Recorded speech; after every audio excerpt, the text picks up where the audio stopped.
Oh boy. Uh, Patriots comment he just put out there. Evening, everybody. Welcome to another episode of This Week Unloaded. On the panel with us right now, we have Mr. Jason Stewart. How are you tonight, Jason? Oh, I'm not doing that great, man. It's been a sucky day. You But didn't get poison God ivy again, bless did you? America. And now, had had to go work today. I got all behind, so I didn't get my work done. So I got to go to work tomorrow. And I was getting probably about an hour into my work today, and all I could say is rest in peace to my DeWalt air compressor. Oh, I was there for the last breath. It wasn't very pretty. It went bang like the piston rings went out of it, and uh, you could actually hear stuff flying around inside of it. Now it runs like real fast, like 100 miles an hour, and it don't pump up no more air. that sucks. So it's a $200 Sunday for me. How's things for you? When's the funeral?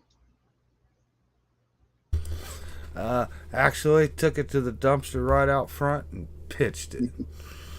There wasn't nothing to save. It was rattling inside and everything inside the tank. So I think piston rings came loose in it. Yeah, that sucks, man. But, Not too bad. I just got another one off Amazon. Said they're going to deliver it tomorrow, believe it or not. So I don't even have to go to the store. yeah, that's cool. Uh, are you considered an independent contractor, or are you technically employed by your boss? There's a reason I'm asking. I think my boss just calls me labor. Okay, so you're not an independent contractor, work subcontracted out to your boss then. No, I'm working off of his insurance. Okay. Well, I was gonna say if you had Amazon Prime, you can get a Amazon Prime business account for free linked to your Amazon account. But if you're not a independent contractor, I'll just use his name. That'll work. well, you have to link your account, both of your accounts, for that to work. So I don't know if you'd be able to get away with that. Because you got to use the same email, basically. I think, or not the same email, but you got to prove that you own both accounts. So I don't know if that would work or not. But you get anyway. The reason why I'm asking, you get a little bit lower pricing, not a whole lot lower on certain items, but instead of having like the 2-day free shipping that you normally get with Prime, everything you order off Amazon Business is 1-day free shipping. Yeah, well, I'll be all right, man. I go through a couple each year, a couple compressors, couple saws, 3, 4 guns. It's just part of the deal, man. Well, moving along. Next one in here was Mr. Gizzard Gary. How are you tonight? Well, not half bad. Thanks for the invite. You didn't blow up a compressor too? Oh, no, I just been fighting. My internet was glitchy this afternoon. Had to reset my cable modem and router, and knock on wood, if there is any wood, everything's glass and metal and plastic around here. You didn't have a jackass shoot it with fireworks, did you? No. No, it was working fine until just the middle of the afternoon. All of a sudden, it started dropping about every 2 or 3 minutes, and I tried this and that. It's like I'm just going to turn everything off, unplug it, wait 5 minutes, plug it back in, and see what happens. And Yeah. like I say, it's been all right since then. So I think I just needed a router reset. Yeah. For those of you who don't know, I was referencing what happened to our internet on Friday and why I was late for Carrie's show. Yeah, to repeat the story, so many the phone poles out front on the streets here, you have little antennas on the top for the cities or Xfinities anyway. Their Wi-Fi service that the whole town gets for anybody who has Xfinity as your internet provider can connect to it for free in case something goes wrong with your home internet. Something goes wrong with your router or something. You have that as a backup. Somebody was shooting off fireworks Friday night, and they hit one of those antennas and shorted out the internet in a 4-block radius in the town. So, if you were within that 4-block radius, you didn't have internet for about 2.5 hours.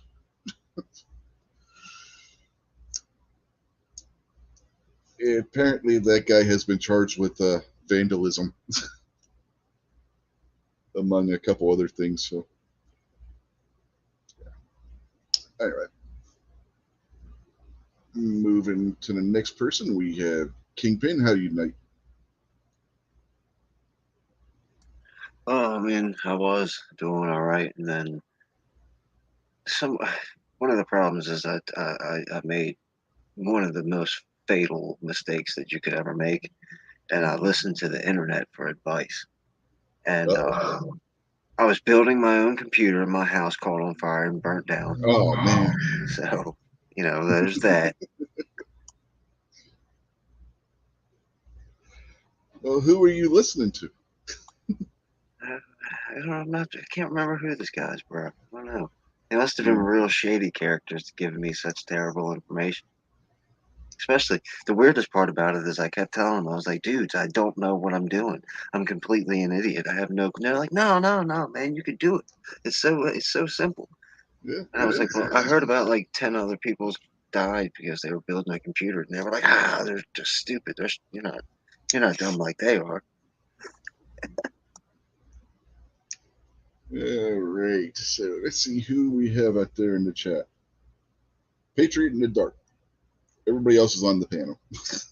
So evening, Patriot. Oh, there's Krabby. Evening, Krabby. And Patriot and his daughter went to the range today. Sounds like fun. And she shot his Derringer in 38 special. And there's Moo. Moo has a link if he wants to jump in here. So, knowing Moo and considering 4th of July coming up, he's probably got a house full of people. Since it's on my mind, and you guys are the only people that know him anyway, I was at the range last Sunday, not the Sunday we just had, but Sunday before. And I packed up all my stuff. I was getting ready to be done, and then I was going to go up to my car, drop off everything, and come back down and hang out for a couple minutes. As I'm walking up the hill, the Spanish guy, a little short, kind of stubby guy, and had his daughter with him. And he was standing there just staring at me. And he started going, I know you. I know you. I know you. And I was like, well, I mean, he's like, how do I know you? And I was like, well, I mean, I'm really, really handsome, so there's that. And he goes, what's your name? So I told him what my name is. And he was like, oh, how do I know you? I was like, well, what's your name? And he said, my name is Marco. And when he said that, well, the weirdest thing is, as soon as he said that, he like looked off to his right, which is where his daughter was standing. And she kind of looked off to the right, which is down the hill to where you walk into the gun range.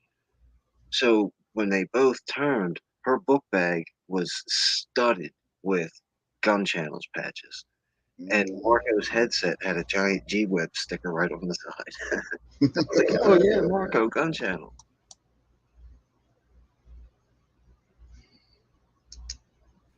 I've met That's Marco.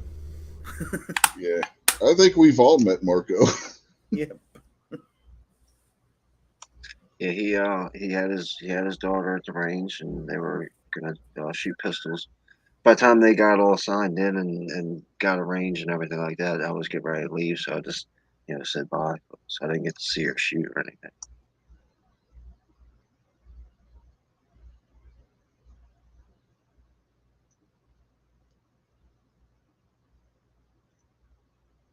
Yeah, it's cool just randomly running into one of the guys at the range like that.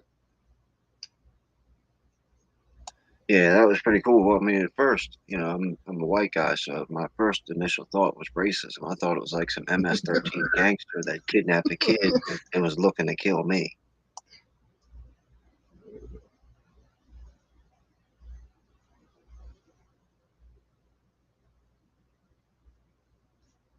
Mm-hmm.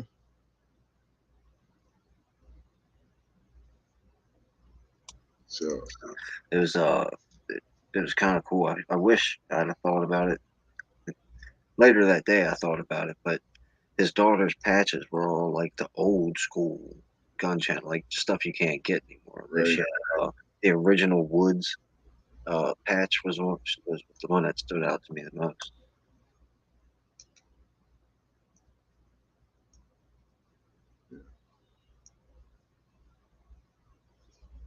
Oh well, you know how I got the patch on my elbow brace? I was gonna put an every second matters patch on there. I don't know where the hell they're at. I have no idea where my patches are right now. So I didn't get a chance to do I that. know you can get some more. Yeah. GearWebsites.com. That's right. Buy one on Friday, you'll get a free patch. Yeah. For Independence Day, I'm going to put the U.S. flag patch that came on my little backpack version of the Aegis gun carrier. Cleaning kit on my brace instead. Right now, I got the uh, reigning hide and seek champion with the silhouette of Bigfoot patch on there. You got a Yankee Marshall patch? Sadly, yes, I do actually. I got the Kool-Aid Man one. Uh, Oh yeah, I got that one too. Pacifist sent me that a while back. Somehow he had two of them, so he sent me one of them. Well, Pacifist is a big supporter of the Marshall. Actually, I think I got two of those patches now because when I won the patch pack from Clover, I think that was one of the ones that was in there. So yeah, I may have two of those Kool-Aid Man ones now. Need to eBay that shit. I still have one. I gave one away on my show, I'm pretty sure. Those were limited edition and got shut down. So. Yeah, because Kraft said they couldn't use the Kool-Aid Man image because it was copyright infringement. Yeah, well, I can have it on my patch panel. Mm-hmm. I don't think that thing would fit on my brace. That thing is huge. Yeah, it's a big patch. Yeah. You understand what's happening here, right? Like I'm gonna have to predict the future for you guys again. First, Kraft comes and censors our patches. Then the next thing you know, they're going to be going door to door, snatching up all your patches, and nobody's going to do anything about it. Mm-hmm. Hashtag shall not comply. But here's the patch I'm going to put on it for Independence Day. This nice little subdued U.S. flag patch. Did you I say thought about putting the Gadsden flag back on it because I have the subdued Gadsden flag that I did have on there, which is right here. Can you say subdued this soon after all those guys died in the submersible? Yes. Subdued. Yep. And did you see the comment I made on Scotsman's show when they were talking about the submarine? Uh-uh. I asked them if it was sponsored by Olight. Wow. Well, Daniel had just said something about having to have flashlights on there so that you could see through the little itty bitty window, and I was like, "Was it sponsored by Olight?" It just fit perfectly with. They didn't have any spots mounted on that thing. Wow. Well, he was joking about having to have the flashlights because of how far down the Titanic's at. it just fit. My comment just fit perfectly. Daniel about lost it on the chat. He started laughing live there on video with his camera on and everything. I was like, I knew it was like Daniel just read my comment. Then he comments about how Scotsman, you got to put Rich White's comment up. Ugh.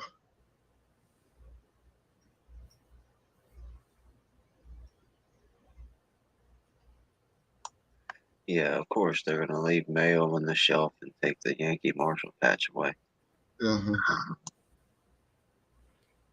Was it good mayo though? Was it Duke's? I don't think there's such a thing. I think that's If it's Duke's, it's okay. According to the Kingpin, none of it's Hellman's. Duke's.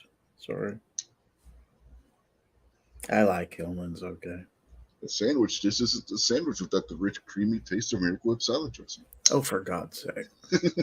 Oh, see, Miracle Whip ain't even mayonnaise, man. That's something totally different. Some sort of man-made, chemical-laden crap. With vinegar.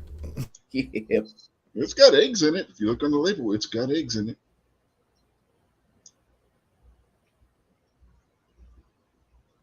scrambled eggs has got eggs in it too, but that's not nasty like Miracle Whip. Yeah, I wouldn't put scrambled eggs on a sandwich either. Well, you could. Scrambled eggs on a sandwich? What are you talking about, Gary? Egg sandwich. It'd be good with a hamburger.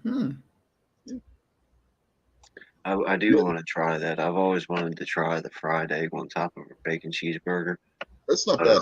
Oh, you can I've get never those had in the- restaurants around here. Yeah, Yeah, they'll put it right on there for you. Yeah. I've just never had the courage to actually go through and order it. Oh, it's good, especially if you get like a over easy, and it when you bite into it, the yolk just like pours down over the burger. It's really good. Mm-hmm. Oh man, you are disgusting. The only thing worse than mayonnaise is eggs. Oh my god.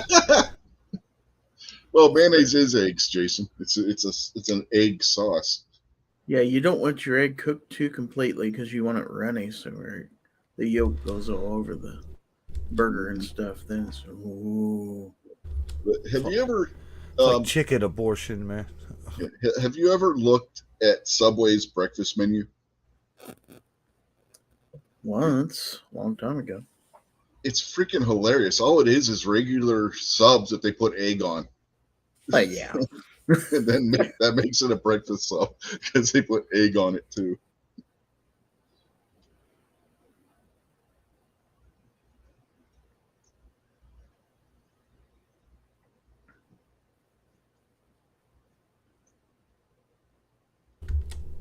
Toast, cigarettes, coffee. There's all you need for breakfast right there. You gotta have You eat coffee. cigarettes? Huh? You said you eat cigarettes? I would if they didn't cost so much. Yeah. It's one of the reasons I quit was the prices. It's like, nope, I ain't paying this anymore. I am not paying this much for a pack of cigarettes. Yeah, it sucks, but you know, I love You don't myself. have to mortgage so- your house to buy a carton of cigarettes anymore. Uh-huh.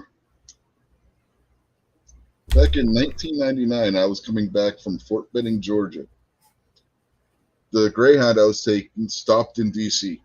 I went up to the concession counter they had there. It was almost like a little mini convenience store. And they sold cigarettes. I asked them how much they wanted for a pack of cigarettes.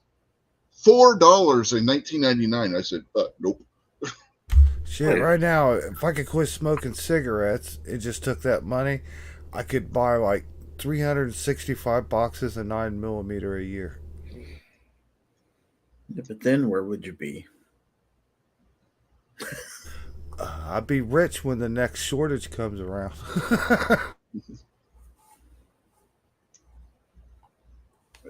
But I got lucky. The bus driver I had from DC to Hagerstown, I knew the guy from when I worked at Greyhound. Wait a second. like- Hold on. Wait a minute. Why you went from DC to Hagerstown and stopped again, right? I had to switch buses in Hagerstown. Why didn't you get cigarettes in Hagerstown for $2 a pack? Because I didn't buy them. If you let me finish the story, the driver of the bus in DC, I knew the guy. He gave me what he had left in his pack, so I didn't have to buy. Then I didn't have to buy any. Well, I was sitting there thinking, you bought something in DC. No, I said So- I didn't buy them in Listen, DC. No, that's my listen. For anyone out there, whoever decides to go to a New York City, DC, Los Angeles, whatever, if you've never been there before, don't buy anything.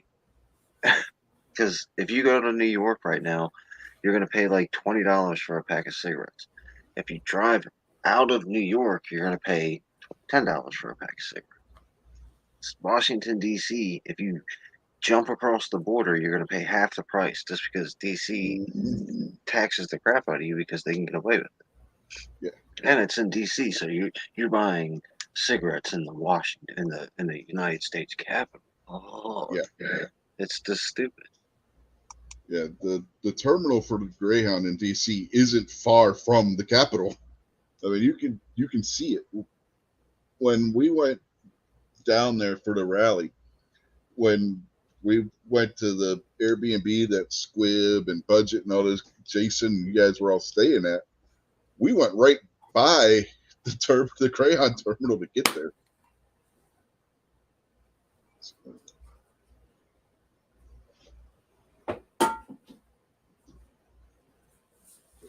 Yeah, no, I did not.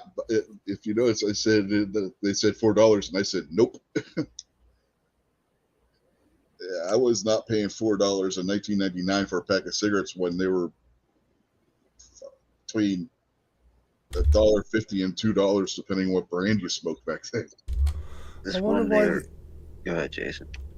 I was just gonna ask. I wonder why they haven't had a rally again in DC. You know, I know COVID took out the next one, but since then, what happened to everybody, man? What happened? That's a to, good question. Who was running that thing? Was it Rob? Yeah, Pincus was involved. Pincus, and, yeah. a bunch of other guys that there. Yeah, what happened, man? I don't know. That kind of says a lot. That's funny. right there. I seen Pincus over at NRA. I should have stopped and asked him. I say, hey, man, what's up with DC? Yeah, I think Pincus Firearms Policy Coalition, I think, was involved in that. I think GOA was involved in that. And then they had You a want me bunch to of tell other you guys. my theory, Jason? Yeah. They were good little boys and did what they were told. They begged the government for permission. The government said, no, go sit down. And they said, yes, sir. Exactly what they did. Exactly what they did. Could be. Real quick, you've been joined out there in the chat by DM Foss, Mr. Bernie Sanchez, who is actually Bernie Sanders in disguise, if you guys forget that fact. Ozzy Yorsborn is out there. And Garage Guy 879 is also out there. So evening to all of you folks. Go back and make sure I didn't miss anybody. Well, after watching that video this afternoon, maybe we should have a 2A rally in Baltimore. Yeah, right. We can do it at Fort McHenry, right? Mm-hmm. Hey, you guys realize that you're probably giving it more coverage in the news than you'll see next week. I'm going to have to go tour that now. You know what? Gary? Huh? Do what? Said I'm going to have to go tour that now. Oh, yeah. It's been on my to-do list. I just never did it yet. It ain't that far from here, Source Park. Are you talking about taking a tour of Baltimore? No, the fort. Oh, Fort McHenry. Yeah. Oh, I thought Gary was talking about the mass shooting that we had in Baltimore this morning or last night. I did too. You take a tour of that, you're liable to be in the next one. Sorry, boys. I lost the point of the conversation there for a second. I apologize. Yeah, when he first said it, I got my stuff all mixed up. I was thinking about what Rob said happened over in France, and Yeah, when he's talking about Baltimore, that's the only thing I could think of was a shooting.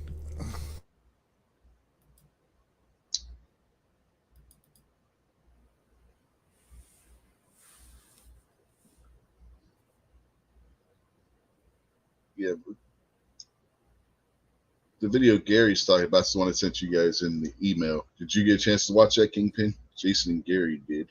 I don't know if you saw it, watched it or not. I don't think you were in here when we were talking about that yet.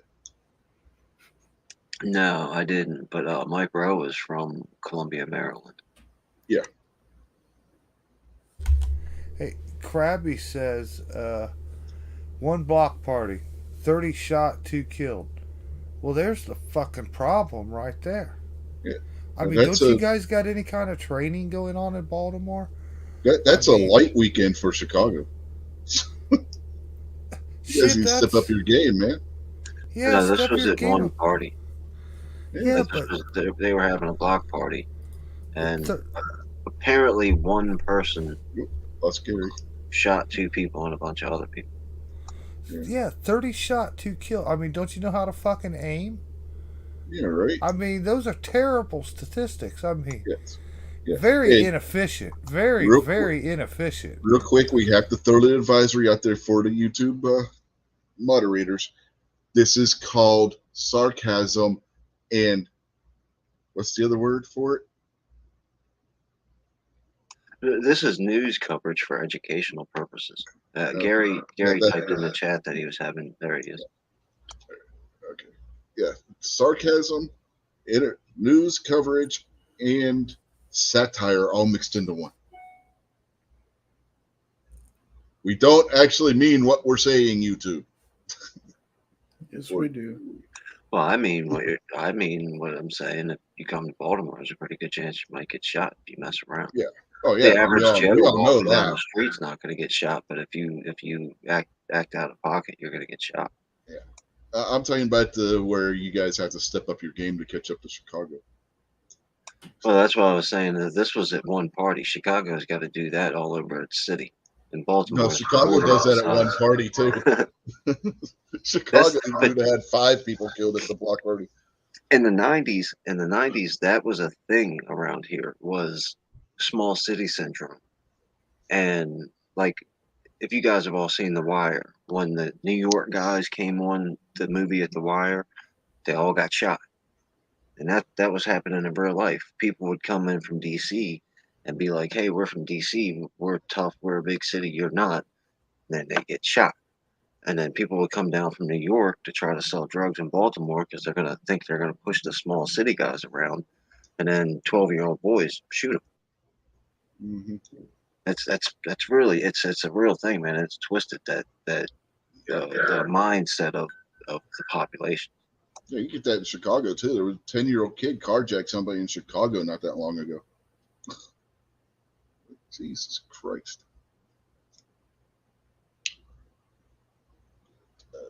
Anyway, you get a chance, Kingpin, watch that video. It's really entertaining and informative. Nice, I'll check it out. I did watch that A Great Awakening too, Jason, and that Freedom Tirade, the Odyssey channel that I sent you, has played a bunch of the clips from that in their videos. Everybody out there in the chat who's wondering what video I'm talking about, if you go to the community tab on the channel, I have it linked there. So that anybody else wants to watch it, they can go over there to the community tab on the channel and it'll be right there. It's Mike Rowe, the incredible story behind the National Anthem. It's from the second series he did after Dirty Jobs was canceled. So that was probably a few years ago now, but he had just posted it on his YouTube channel 2 days ago, and I linked to it on my community tab. So. You know what I thought was, well, I don't know.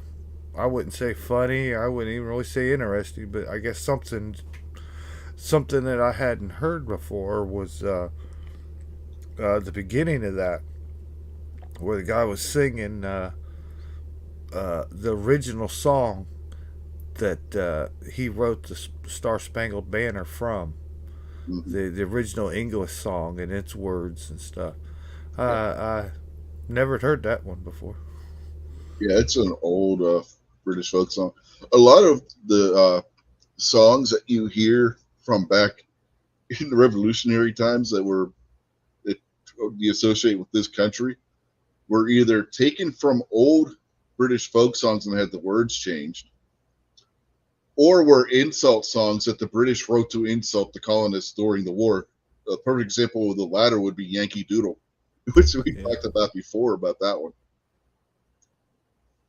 If you guys remember. So they're basically like colonial remix. Yeah, basically. Something like that. Some people may call it plagiarism, but the songs were never copyright or anything because of the time period.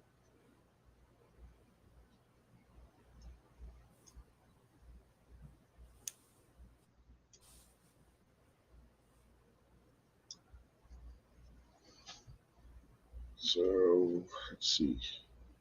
What did I have as the topic for this show? I know I had one. Yeah, I even sent you guys an email for it. I think I'll try that. I think I'll take a song like uh, uh, I'll take a song like Queen's Under Pressure, and then change the words to something. Oh, that's already been done. I'm sorry. Yeah, yeah. Can't do that. Can't get away with that one. Because even the guy that did that got sued.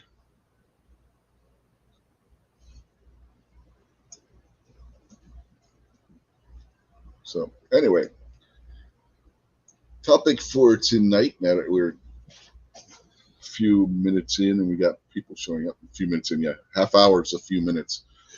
That's right. How time it was. How long we've been going. Wow.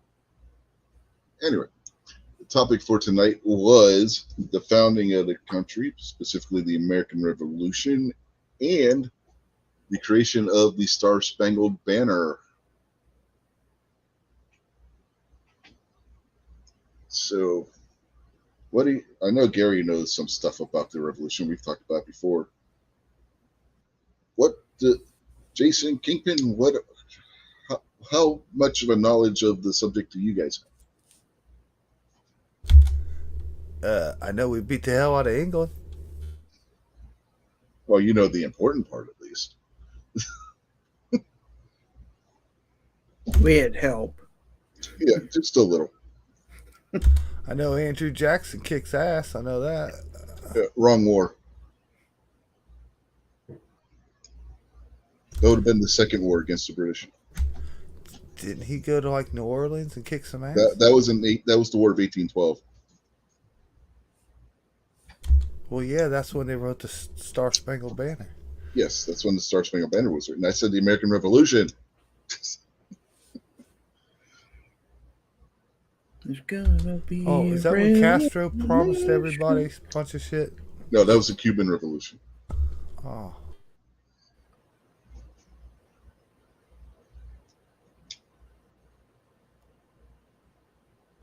Well, okay, get to your questions about the revolution. We're not idiots. We know some shit about it. Okay. You know. Put the candles in the window, Paul Revere. Threw the tea in the lake. Okay. Okay. Yeah, we got you. Okay. Cross the river at night and stuff. Yeah, we Right. got you. Okay. What happened first, since Jason wants questions? The Boston Massacre, the Boston Tea Party, or Paul Revere's ride? Which happened first? Do we just shout it out? Yeah, just answer whichever one you knows it. The Tea Party. No. Mm-mm.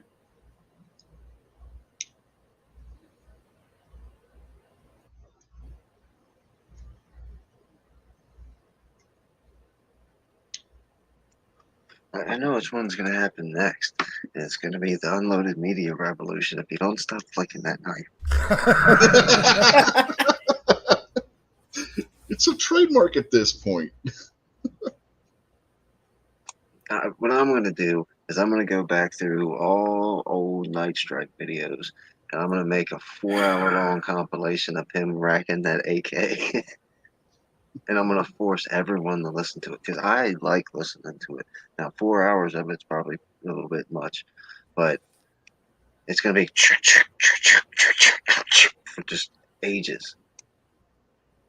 Now, M. Gabriel is out there. He's asking, isn't God Save the King or Queen, depending on who the monarch is, adapted to some patriotic U.S. song? Yes, it is. It's America, or also known as My Country 'Tis of Thee.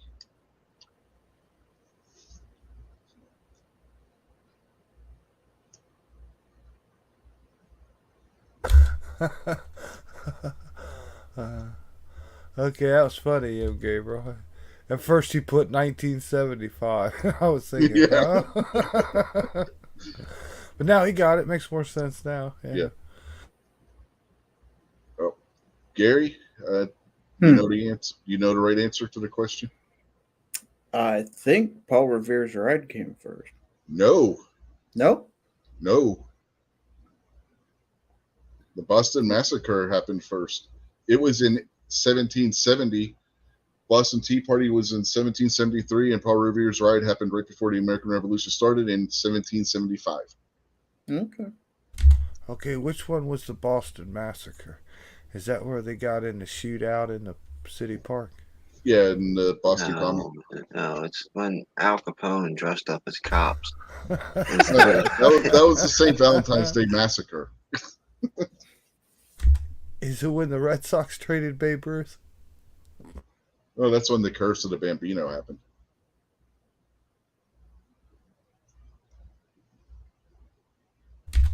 Okay, so the Boston Massacre is when some of our founding fathers there, the troops came to town, wanted to disarm everybody, and they said, "Out of my cold dead hands."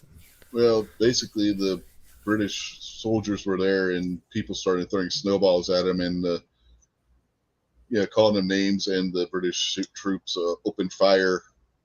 And the first person killed in the Boston Massacre was a mixed race dock worker who was just walking by. He wasn't even involved in any of it. And history books, for some reason, want to claim that guy was the first person killed in the American Revolution. Meanwhile, he was killed 5 years before the American Revolution even happened. Yeah, but people need to write books, so they go back to something like that to say that was the linchpin, like that was the spark that finally set the ball rolling. Yeah, 200 years from now, they'll write a book, say something about George Floyd. Mm-hmm. Barbecue is here. Evening, Barbecue. Evening, everybody. Evening. Out there in the chat, the person who got it right, he didn't give me a chance to get to this because I was Patron in the Dark who said the Boston Massacre. Oh, see, I didn't even know the chat was able to participate because you just told the panel to shout it out. Yeah, well, they can shout it out too if they wanted. Yeah, I All said right. whoever knows it, just shout out the answer. Could have been the panel or the observers, but they're on a little bit of a delay, so they keep that in mind with them. But yeah, All right. if you're out there in the chat and you know the answer, you can say it. It's no big deal. Was that the only trivia question you had? Well, it's one that popped into my head right away. Oh, you don't have a written list? No, I don't have a written list. I wasn't asking questions. I was just asking how much you guys knew about it. Can't believe you don't have a written list. Oh, I could look up a quiz if you want. That wasn't the Lame. what I was planning on doing. Looking up pre-made lists that you didn't even make yourself. Well, Or pre-made quizzes, whatever. I wasn't planning on doing a quiz. Uh-huh. That was spontaneous because Jason Stewart asked. So much for the history lesson. What the hell did I come here for? Yeah, we need a bracket. I've warned all of you for years and years and years that Rich does not care about his audience. Nope. The worst part is, like, he would put together a bracket or something, then he'd probably allow, like Obi and somebody else to just come in and fuck the whole thing up when it's almost done? Hey man, don't be G23. I can't wait. That never happened. I can't wait. When we're all like 80 years old and we're using telepathic internet, somebody's gonna bring up that chat. Oh yeah. It's always going to be a thing at this point. Yeah, that and the Slim Jim. Uh-huh. Yeah, there's a certain things that they just stick. All right, fine. Here's a trivia question: when was the Battle of Lexington and Concord, also known as the shot heard around the world? I'm going to say the date you have in your signature, your picture. I was wondering if anybody else was that observant. Oh, I noticed it as soon as you jumped in. Okay, Rich, stop flipping the knife. What's the tapping deal going on now?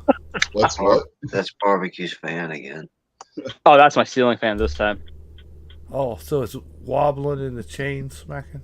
Sure. Yeah, if you remember a week, 2 weeks ago, I had jumped into Rick's chat and like, hey, how's it going? It was like, I'm a little concussed right now, just because I decided to headbutt the ceiling fan. Not really. The ceiling fan decided to fight me and hit me in the head, and it lost.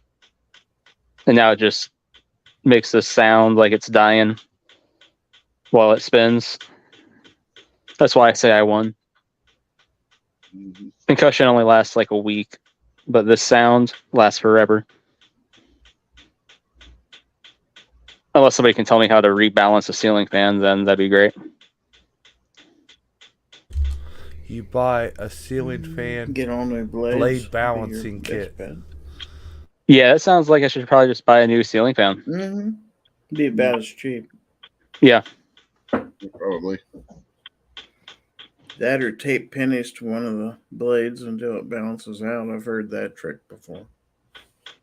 Well, I can tell you from a drywall and paint perspective, don't put a ceiling fan up.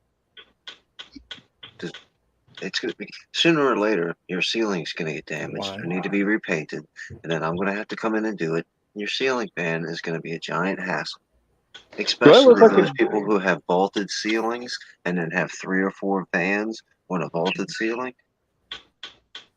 Give me a break. Do I look like a guy who just sits here and stares at a ceiling and is like, you know what? I think my ceiling's damaged. I need to call Kingpin. Yep, absolutely. I mean, if I ever do need to do so, I know who to call.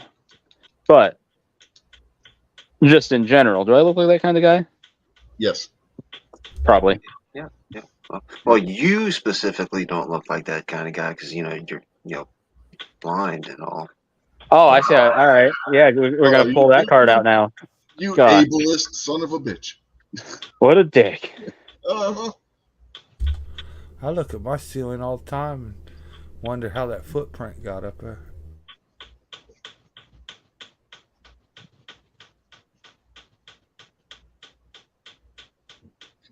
Patriot says use a piece of tape and tape the chain down. What? Patriot said use a piece of tape and tape the chain down.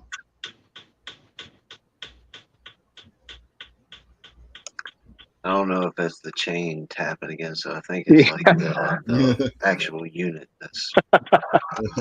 Oh, I know. I'm just saying what Patriot said. Yeah, it was never like this until it decided to headbutt me. And like I felt the blades afterwards. Everything felt fine, but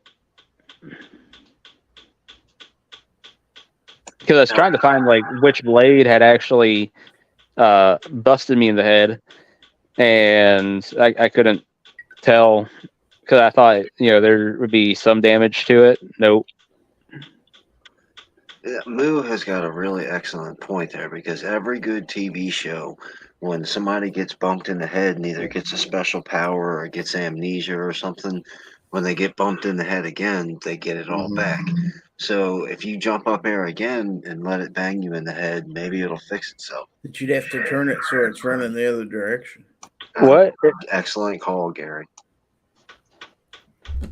Here, I got a ceiling fan tip for you that you may not have known. But you only got your low, your medium, and your high on your fan, and it usually ain't that great even on high. Did you know they make a dimmer switch for like your lights? They make a special one for ceiling fans, and it's different than the normal one. But if you hook up a normal switch to it, you can turn the RPM up to like 10,000 on that fan. It'll spin so fast it'll damn near fly your ceiling off like a helicopter. Hurricane fan. I ain't kidding you, man. You get the wrong switch, and man, you can crank that son of a bitch up, and you'll never see a fan spin that fast. You'll be like, whoa. I feel like it's a fire waiting to happen. That's what circuit breakers are for. Mm-hmm. Somebody outside is shooting off fireworks again. Hopefully they don't take out our internet this time. In the old days, we didn't have circuit breakers. We just had fuses. Mm-hmm. And if you was poor, you went out there and stuck a penny in there so you didn't blow the fuse all the time. Yeah, we were so poor when I grew up. We just had pennies in there. How did that work? Like, I don't understand. Completed the circuit.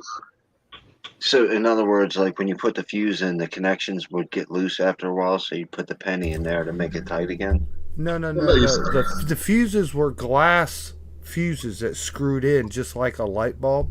Oh, the screw-in. Okay. Yeah, so it had like a socket, just kind of like a light bulb socket. They were screw-in glass fuses. So you threw the penny up in there. The fuse, once the fuse was blown, it was dead. So you just threw the penny up in there and used the dead fuse to screw in like a bolt and tight the penny up against the two contacts, and there you go. To complete the circuit without having to worry about the fuse blowing. Yeah, as long as your wiring could hold the extra amperage in the circuit, you were okay. Yeah, I mean, Until you set the house on fire. There were many people that set their houses on fire doing this, but it worked. And there was plenty who didn't, though. No, they didn't light their houses on fire with fuses. They were building computers, and that's what happened.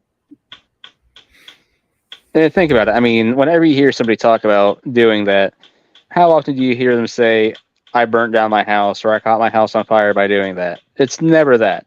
It's just people who had great success by putting a penny in the fuse socket, and it was good to go. No, because I had a neighbor that burnt their house down when we were kids, when I was a kid, because that's because they were cooking meth. This was before that was a thing. Barbecue, almost did a spit take. I was just taking a drink of tea when you said that, and I had to spit it back in the bottle.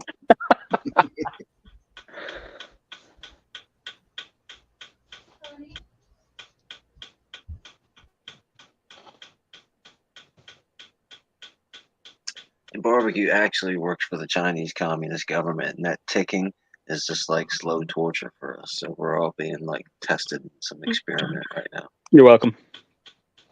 I mean, I could turn on the other fan. Then I think that drowns out this fan. Because you guys didn't hear this fan last night. In the old car fuse boxes, they had glass fuses too.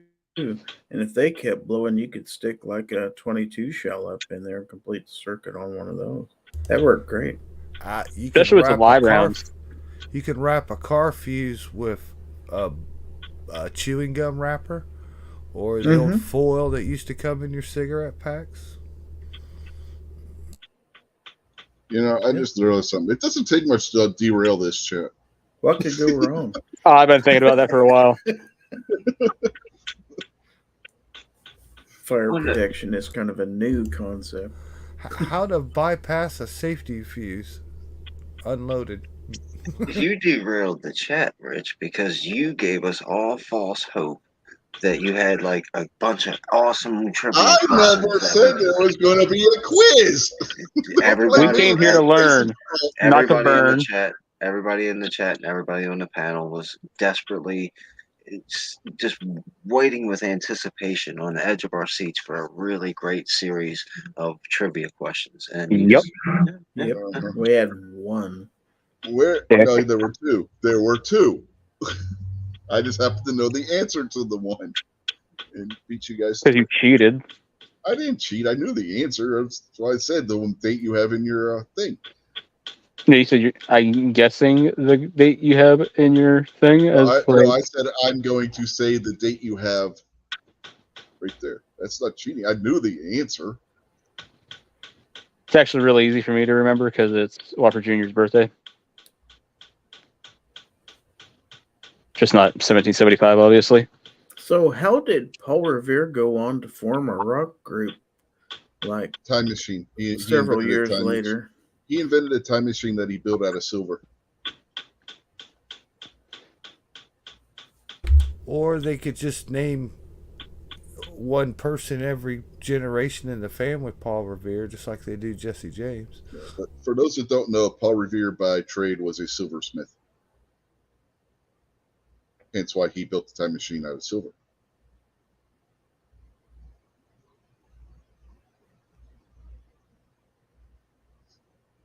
Yeah, amazing how many German soldiers were on meth, including Hitler. Okay. Who had the superior time machine? Was it Doctor Who? Was it Emmett Brown with the DeLorean? Or was it Stewie Griffin? Well, you go with Emmett Brown. He had two because he also had the train. Not counting the train. The train. Well, we're just talking about the number one, the car. Well, are you going by the time machine or just whatever device made their time travel possible? Because at the end of the day, what made the time travel possible and the train was still the flux capacitor. Right, but the flux capacitor, as we know it, was in the DeLorean, and the DeLorean had to reach 88 miles per hour. So all the parameters still stick. So you still had to get in Doctor Who's phone booth. Like nothing about that changes. You still had to get on Stewie Griffin's little like error pocket thing that he made or whatever disc. I'm just saying that we could still count the train then if we're just going by the fact that it was the flux capacitor that made it possible, not necessarily the DeLorean. Technically, with Stewie's time machine, the little disc thing was just the return pod. The time machine was actually a big box thing that he had in his bedroom. Well, look, man, the DeLorean time machine was fake because, like, right from the beginning, you should know you can't get a DeLorean to do 88 miles an hour. And in my opinion, the best time machine was Bill and Ted. Their time machine was just excellent. Yeah, but that was just another phone No booth. way. That was just a bad acid trip. That does. I mean, he is valid though. Even though it is just another phone booth, so it's kind of you can put Bill and Ted. We can move Doctor Who out and just replace Doctor Who with Bill and Ted. Well, what about the hot tub? DM Foss did bring up the hot tub, so I guess we can introduce the hot tub as well. Yes. Oh, that's going to make it really tough for me because, I mean, hands down, I'd always go with Doc Brown, but you bring in Hot Tub Time Machine and Chernobyl, like, that's a game changer. You also got the original time machine from the time machine. But didn't they use Stewie's time machine to go back in time and save Brian from getting hit by the car? Which should never have happened. They've used Stewie's time machine several times. So yes. That's my favorite time machine. When they went and saved Brian. I would not have saved Brian. I would have just let that some. Holy shit! We're forgetting about one other super crucial time machine. Time Bandit's time machine that Krabby just said? No, I don't know how it is. I'm sorry. What about Cartman's time machine, where he drops himself into that pool full of toasters or whatever, and he actually goes back to the American Revolution? What about Hitler's time machine that left Germany in 1945 and showed up in Pittsburgh in like 1975? The ones on TV never worked right, like on Quantum Leap. You know, that thing never did work right. Yeah, or the one on the Time Tunnel didn't work either. Yeah, Voyagers, their thing, the one they had that looked like a pocket watch compass thing, that thing never worked half the time. Yeah, they're always glitchy. Yeah. It took How did animation to get them right. How The did only the one that Time worked right Bandits? was the one on Star Trek. How did the Time Bandits travel? I forgot how they did that. They had some kind of like staff or something that they stole from the. Didn't they have to go through like a wormhole though? Yeah, something like that.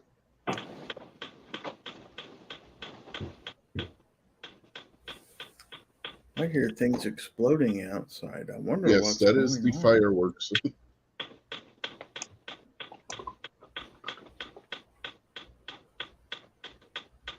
The worst time machine, Krabby says, was Superman with Christopher Reeves.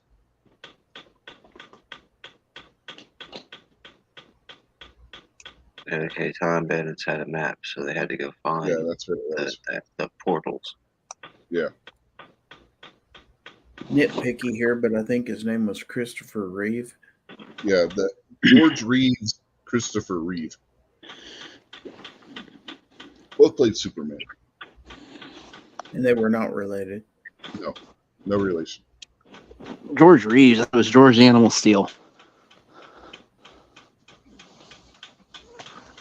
Right on, Patriot. Heck yeah. What Patriot say? I missed something. He's Rush Limbaugh had a series called Rush Revere, and his horse named Liberty was a time traveling horse.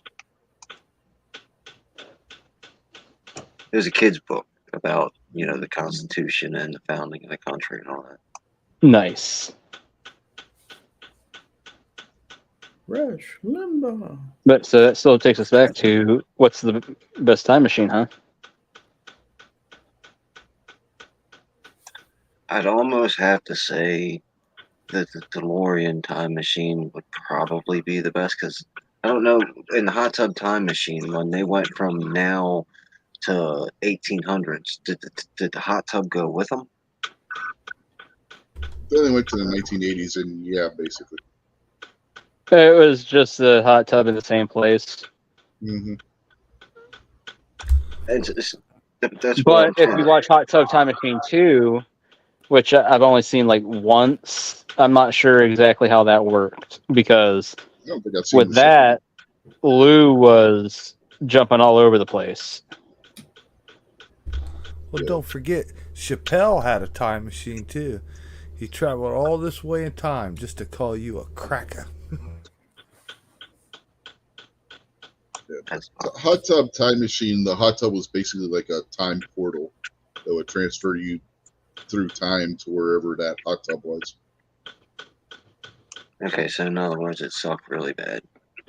So if And you were going to It go was from all like, about the one guy being the other kid's dad.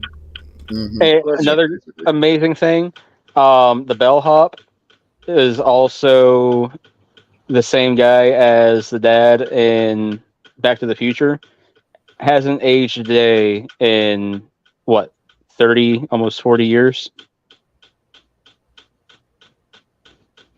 Who we talk about? What the hell's his name? I can't think of his name. The dad in Back to the Future. He plays the bellhop in Hot Tub Time Machine. He has not aged a day. Like people talk about George McFly. Yes. Yeah. Oh, Yes. George McFly? Or he was the guy in the Rat King. Yeah, that too. But like people say, oh, Nicolas Cage is a vampire. No. The guy that played George McFly is a fucking vampire. That guy has not aged at all.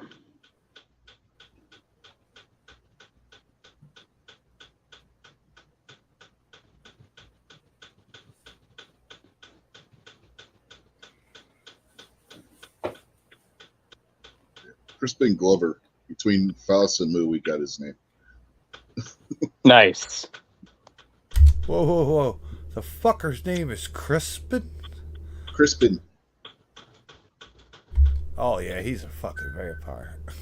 Yeah, because that's Yeah. like an old name that nobody uses anymore. Wait a second. Gary just made a pretty good point, and it got me thinking. This conversation started at Paul Revere. Uh-huh. Did we just discover that Paul Revere invented time travel? Yes, I said he built Yeah. the time machine out of silver. Damn. You can build a time. You can build anything out of anything, but time travel's not like a thing you build. It's a thing you do. So you could build a time machine out of your mashed potatoes at dinner tomorrow. But if it don't work, But Paul Revere's worked. That's the thing. we didn't say that. That's how he knew the British were coming. He built the time machine, went and spied on the British, saw them coming, went back in time, and took the horse and went warning everybody. Jeez, come on, man. Yeah, man. Time is just a window, and death is just a door.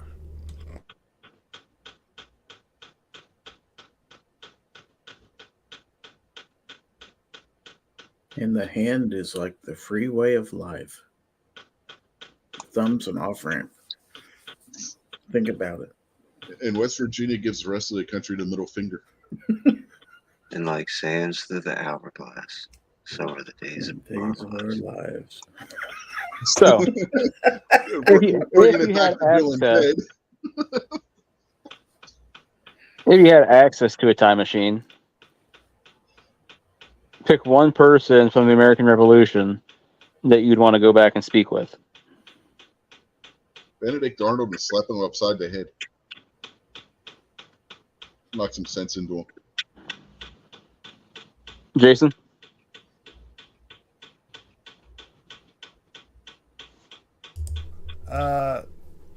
I'll pass for now. I'm trying to think of somebody. He's Googling people in the American Revolution right now. He's Uh-huh. like, who the fuck were people in the American Revolution? He's probably going to say, like, friggin' John Wilkes Booth or something. Then he's like, oh, shit, thank God I didn't say that. Mhm. Benedict Arnold. Kingpin, you got anybody? And if I could go back into the American Revolution, I'd probably go back into like one of the hollows or something like that and try to find the most normal person possible and ask them what they think of their government.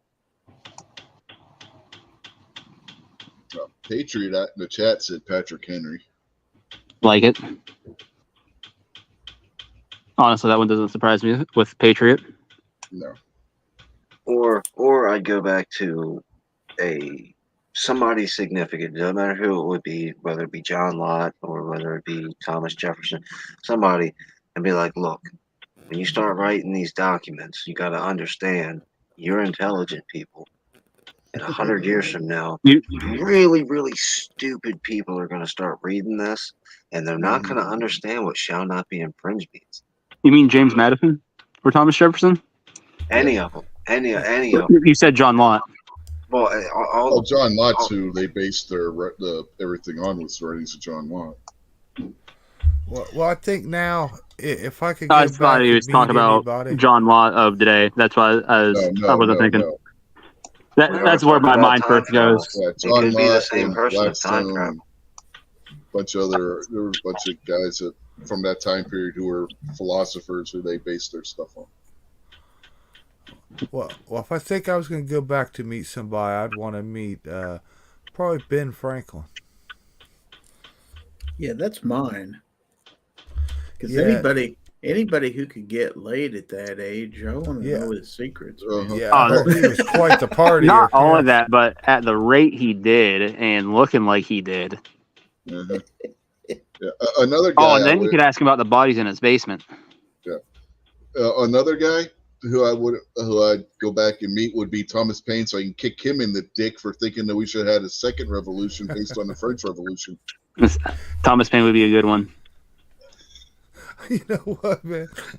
I would go back in time, and you know how they all dressed and everything in their wigs. I'd go up to like Ben Franklin and say, "Excuse me, ma'am." You know, Franklin was the one guy that didn't wear that wig. And you know what the point of those wigs were, right? They served a purpose. It was to cover up the sexually transmitted diseases they all had. Franklin, for being the stud that he was, did not have an STD. Everybody else did. Apparently. So I have a couple choices here. One, I'm going to kind of cheat and just say I'd like to go back and just sit in with the entire First Continental Congress while they're drafting the Declaration of Independence and the whole 9 yards. Like, that'd be pretty badass. Same theory when the Constitution is being drafted. Would like to kind of sit in there and be like, hey, this part that says shall not be infringed, apparently that isn't clear enough. Can we make that a little bit more clear? And this well-regulated part, like Kingpin said, in a couple hundred years, people are fucking idiots. So we're going to need that to be written out in plain English. Yeah, well, for them, that was plain English. Yeah, I know. But no, if I had to choose one individual person, I'd probably go with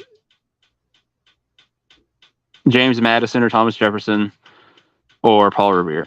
Paul Revere, just because he seems like an interesting cat. Like, if you look at his entire life, like, he hailed as an American hero, but then when you look at some of his life, you're like, oh wow, he's kind of a shady dude. Like, I just think he'd be interesting to talk to. But either Thomas Jefferson or James Madison, just with all their writings and everything, I think would be fucking badass to sit down and pick their brain with the Federalist Papers and Anti-Federalist Papers. I go back and see Sam Adams. Right on. Ask him how he made that beer back then. Yeah. Your cousin from Boston. Yeah, Sam Adams did have a brewery, not the one that exists now, but he was a brewer. That was one of the businesses he owned, was a brewery, which is why they named the modern Sam Adams after him. Here's an interesting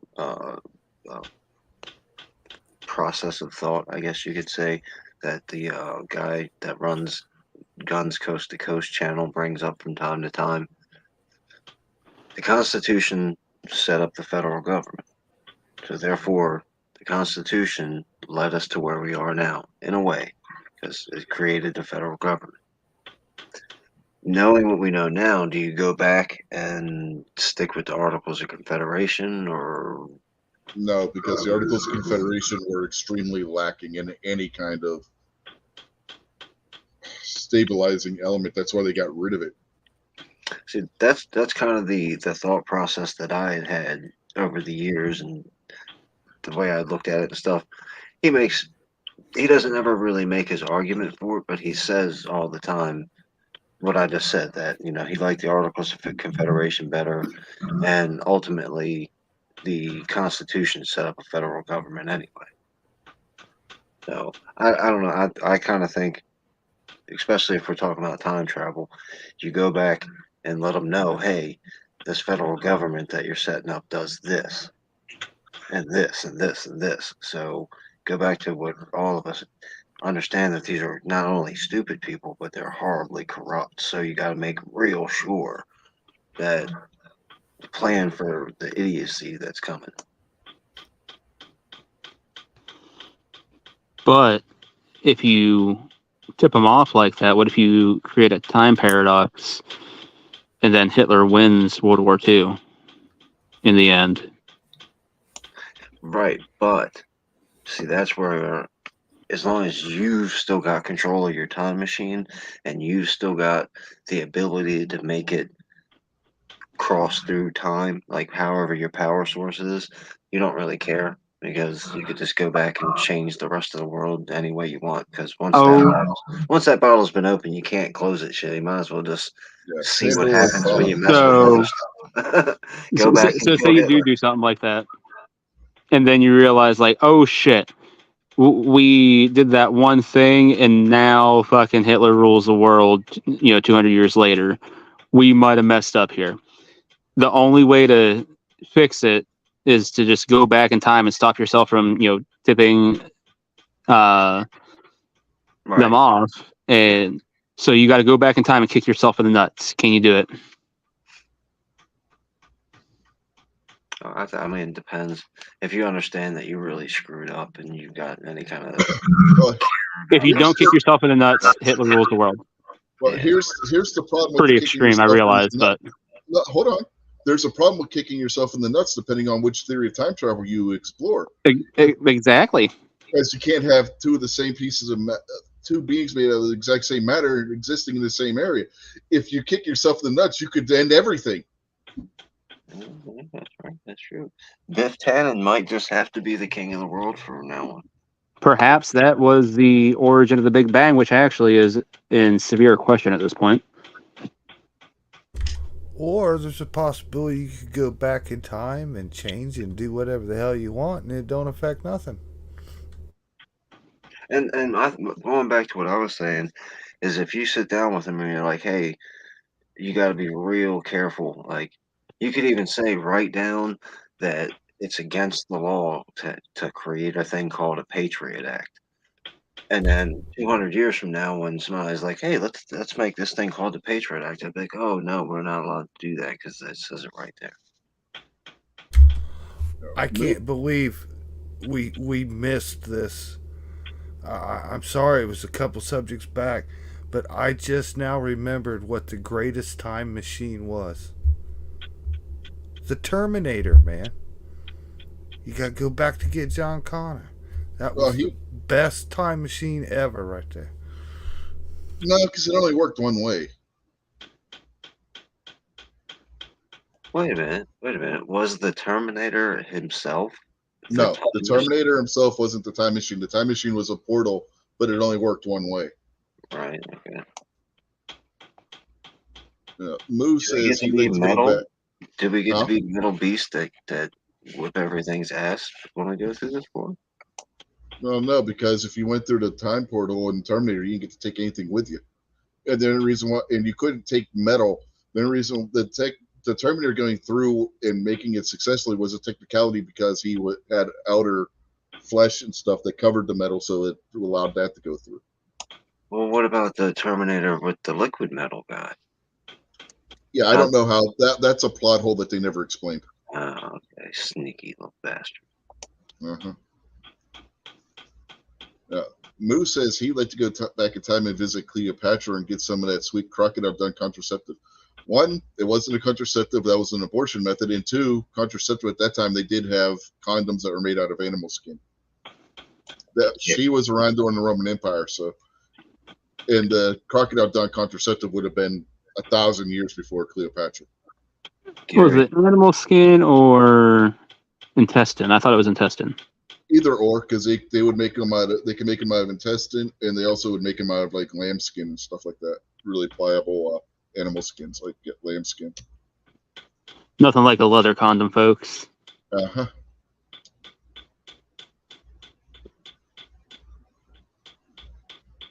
That's what I said. Gabriel was the original time machine from the time machine. Yeah, that was cool.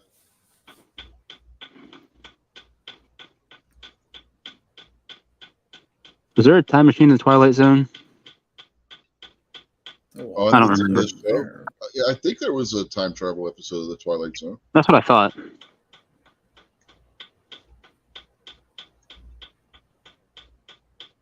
be hard to believe if there wasn't, honestly. Mm-hmm.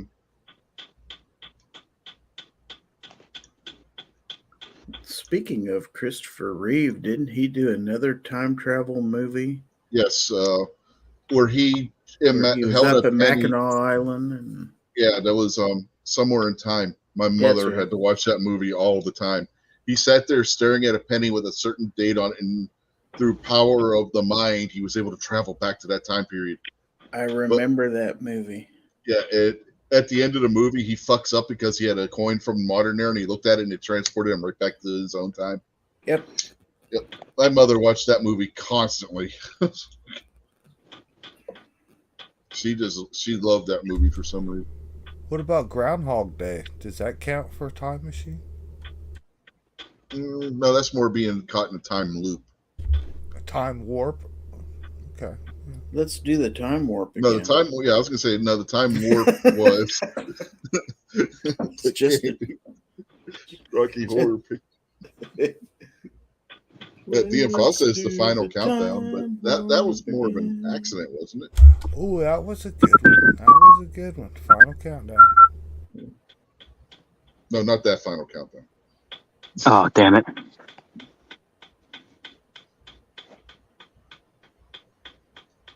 That was a good movie. So much man. synthesizer in that song, though. It's so amazing.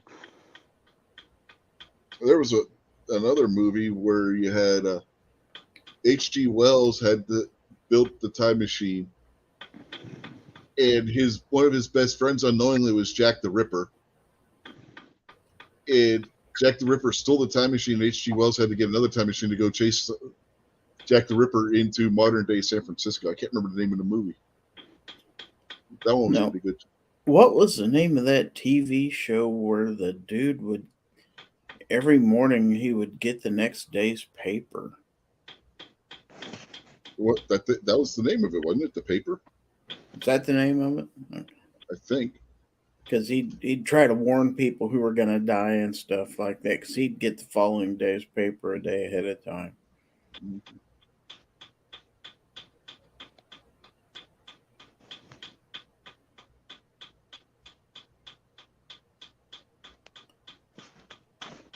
All this because of Paul Revere.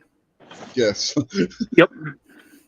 By the way, I'd like to change my answer on the American Revolution. If I had to choose somebody to go back and speak to from the American Revolution, I choose Benjamin Martin. I'd go back to hang out with Cornwallis. My relatives probably were.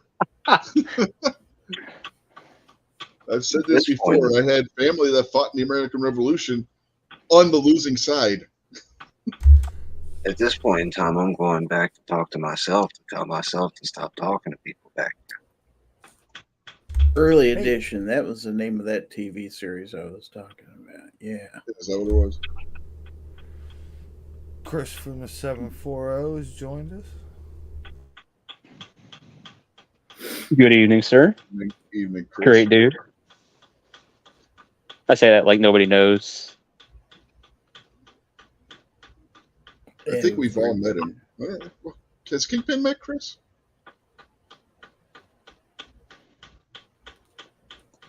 What's up? Have you met Chris? No. No? Just everybody, let's see what's out there. See that, Rich? You could facilitate such a meeting, but Yes. you're not sending out links to everybody. What the fuck? Well, in this I channel, met in person barbecue. It wouldn't help if Chris jumped in here. He still wouldn't actually be meeting. No, I'm not saying in person. I'm saying like you could send Chris a link to the show right now and facilitate that meeting between Chris and Kingpin. But no. Chris usually can't jump in because he jumps in for a couple. Oh, so let's just assume what Chris is doing right now. You're probably going to start assuming his gender and assuming when links before, and he can't. Usually, he can't jump in because he gets to get up for work in the morning or too early to be able to because of how long we run. Now, if Chris wants a link, I can always send him one. Chris, you should ask for a link just to make Rich I use his always input. send him links to my shows. What was that, Gary?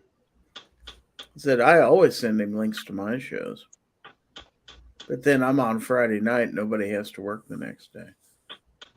I just have a set, Speak for yourself. and I just put the link out in the text chat every night. Okay, Yeah, DM Foss is just twisted, man. Yeah. What the hell did I miss? This, if you can read it. Oh, hold on. Got to do a bunch of zooming and screenshotting and all kinds of shit. Hold on. It's better if you read it and think as you're reading it, think in DM Foss's voice. You don't want to do that, trust me. You should just let this one go, man. Yeah. What you don't know, you don't know. Don't put yourself man. in that position. Don't do it. Just say no. That'll You've heard the term before. You've heard the term before. You can't unsee this thing. Uh-huh. Use your ailment to your advantage, barbecue. Well, this will be the subject of Foss's next big hit song that he writes to go along Hey, with Lizard Larry.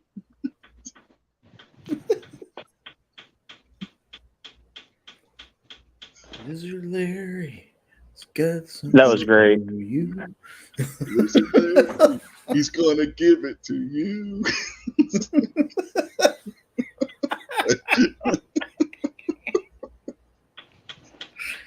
Yeah, that's definitely a classic rock. Uh-huh. Yep. He demented Gordon Lightfoot, and I stand by that.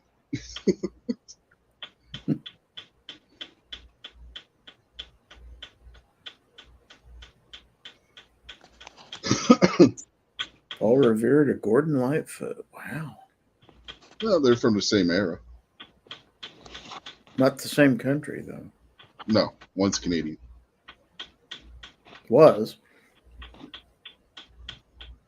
Now he belongs to the stars. Well, maybe he just went into hiding and faked his own death so he could start the wildfires.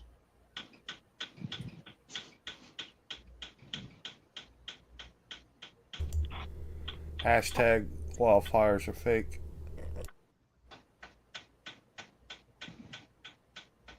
The legend lives on from the Chippewa on down. Mm-hmm. Mm-hmm. Mm-hmm. Now, Foss said the original Lizard Larry lyrics were more aggressive about giving it to you. Alrighty then.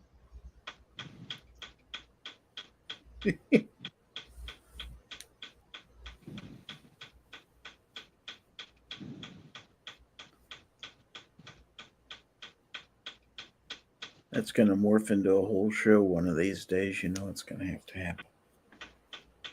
You going to get green body paint or something? Yeah, might have to do that with lighting or something. Green body paint and lizard icon. I don't know how I'm going to get George to do his morphing thing. That's going to be. Get him a dinosaur costume. Just get one of those Green Man suits, but then have your face stick out of it still, and then just do a green screen effect so you're like Godzilla or something.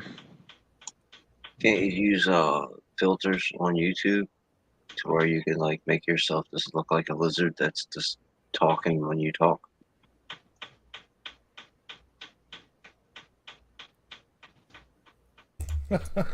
They ought to be something for us. They do it in Congress every show.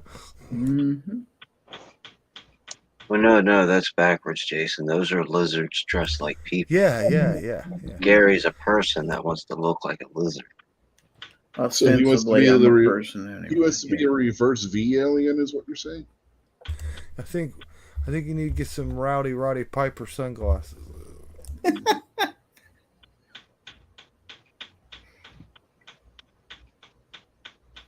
Lizard.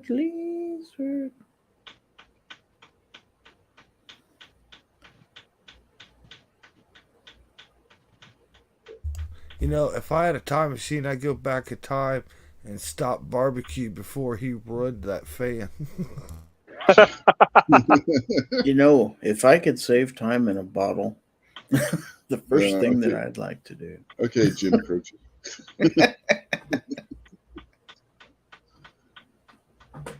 You guys want another American Revolution question? Sure, see what kind of rabbit hole that can take us in. Did you cheat and look it up somewhere?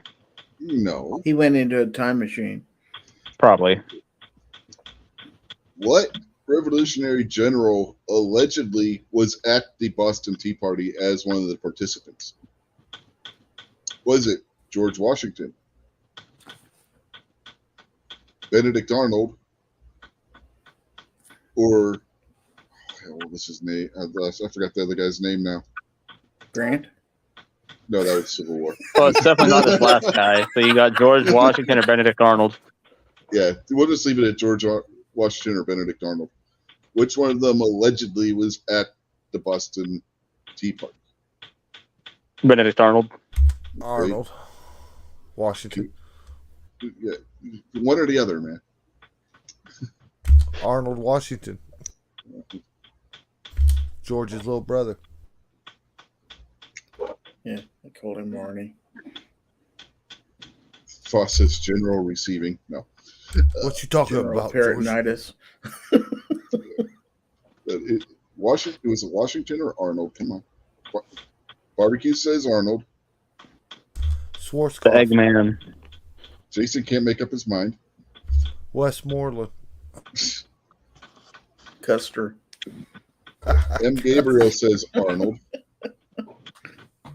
I know it wasn't Patton. No, it wasn't Patton. Though I believe one of Patton's relatives had fought in the American Revolution.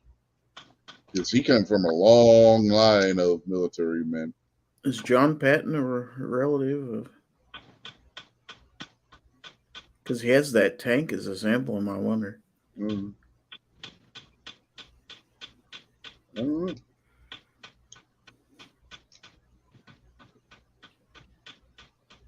Which one do you think it is, Gary? Arnold. Kingpin? Oh, come on, Jack. You know the thing? That is, Joe Biden's great-grandfather was General George Patton at the Stonewall Jackson Tea Party. 95. If man was still 1795. alive. Okay, so Jason's saying John Fetterman. Hello. Good night, everybody.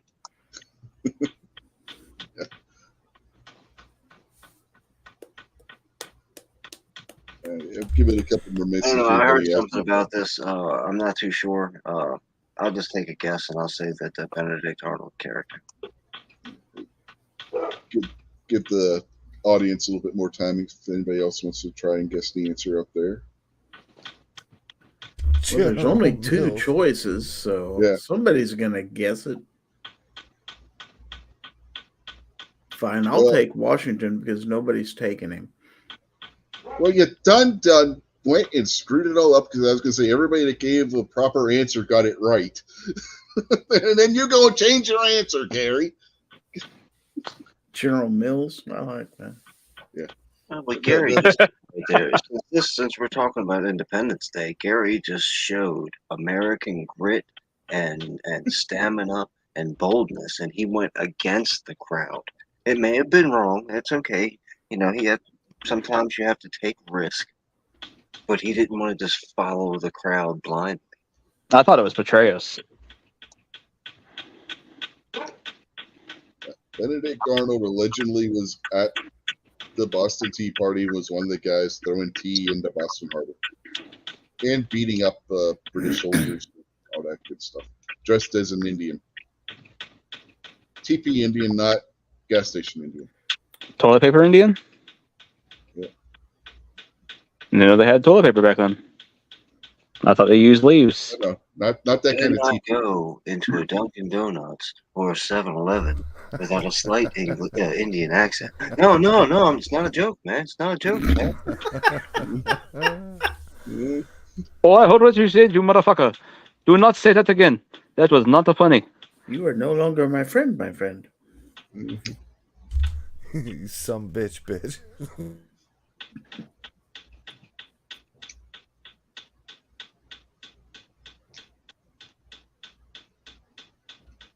Actually, that's my new thing now. Is whenever I get a call and it's like spam likely or something like that, I answer the phone and I'll be like, "Thank you for calling Dell Tech Support.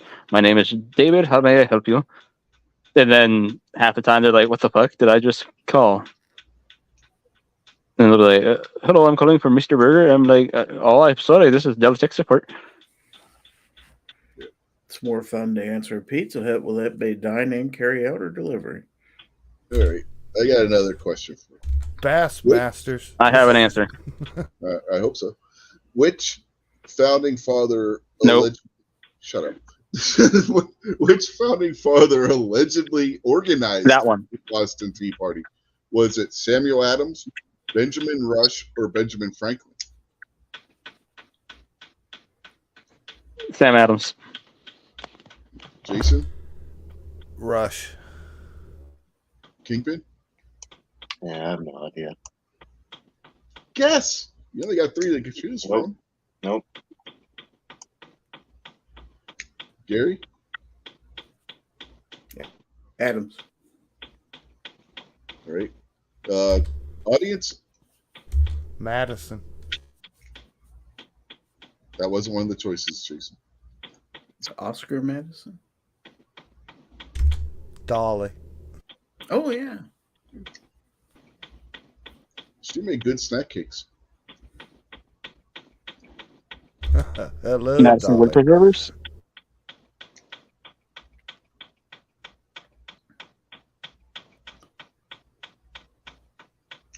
Uh-oh. Pittsburgh question. Foster's Benjamin Moore. Nobody makes good paints. Pittsburgh question answer's got to be Franco Harris. No, Mean Joe Green. You guys want to know the answer? It Wasn't was Franco Harris. no. It was Samuel Adams. Yes. Samuel Adams is the one credited for organizing the Boston Marathon. Damn, I'm not even looking these up. Nobody caught what I just said. You said Boston Marathon. I just figured I'd ignore Yes. that one.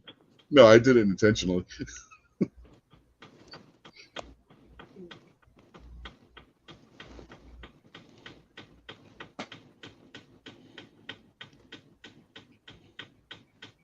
So Paul Revere won the first Boston Marathon. Yeah. I mean, I could win a Boston Marathon too if they'd let me have a horse. Well, Gabriel's question is, how many times did Washington try to go to Pittsburgh? 0, because it didn't exist at the time. Well, it's probably 0 because he was a decent human being and would never go to a dump like Pittsburgh. No, it was Fort Pitt at the time, and before that, it was Fort Duquesne. Hell, he he tried only going to the Pittsburgh, what is now the Pittsburgh area, to get to Fort Duquesne, and then later to Fort Pitt. Farthest he got was Valley Forge, and that damn near killed everybody. No, he was closer than that. That was after he chopped down the cherry tree. Mm-hmm. And lied about it. Mm-hmm. Now, was that Washington or was that Lincoln? What, the cherry tree? That allegedly that was Washington, according Lincoln's to the one who checked out the damn library book and didn't bring it back Oh, Mhm. okay. because he stuck it in the cabin. Yeah, but Washington was all around the Pittsburgh area. Well, it's not Pittsburgh. Him and Braddock. There's a whole bunch of places between here and Pittsburgh named for Braddock, who was the general that Washington served under during the French Indian War. He was his adjutant.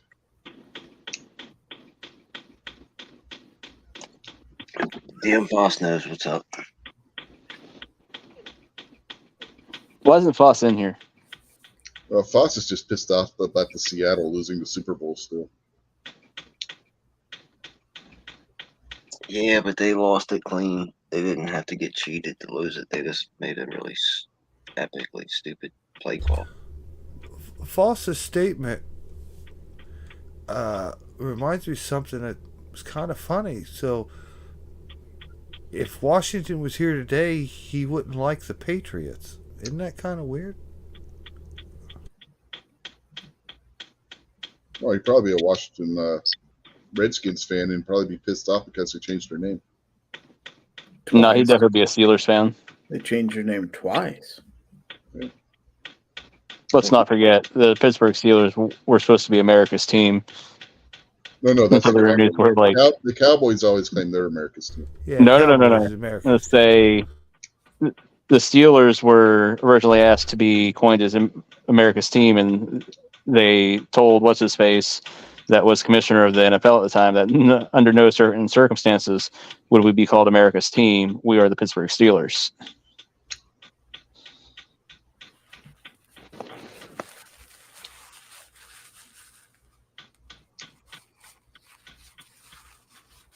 So once again, Cowboys were just, second fiddle. Mm-hmm. I mean, granted, it's worked out great for them since, but Well, Where not does that the great. Pittsburgh Steelers helmet logo come from? Steelworkers Union. It's the old U.S. Steel logo. Yeah. How come they only put it on one side? Because the equipment manager at the time, I think, and they only have so many of them or something like that. Something like that. And then they decided they liked the look because it was unique. It's kind of like the Browns never having any logos on theirs because it's like Penn State. Penn State's about the only college team that doesn't have any logos on their helmets. After a while, that's your trademark. Well, there's a few college teams that don't. Notre Dame generally doesn't. Yeah, Notre Dame doesn't. They just paint theirs gold. Yeah.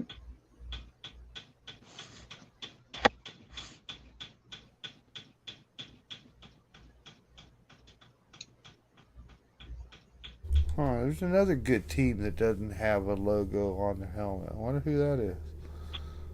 Huh. No, but you put all those stupid No, stickers they all put over your helmets. 19,846 stickers on there. Those says the man who gives away stickers every week. Yeah. He's Yeah, not you putting guys them on would his probably damn just stick them football on your helmet. Football helmets, man. Hey, they earn those, buddy. They earn those, okay? Oh my god! So there's places that you can go and get custom football helmets made. Like, how awesome would it be to get Gizzard a football helmet made of his channel logo? Just like a black helmet with the gold chicken. I think Gizzard just rather us give him the $1,500. I need a Buckeye sticker to go on there. Yeah.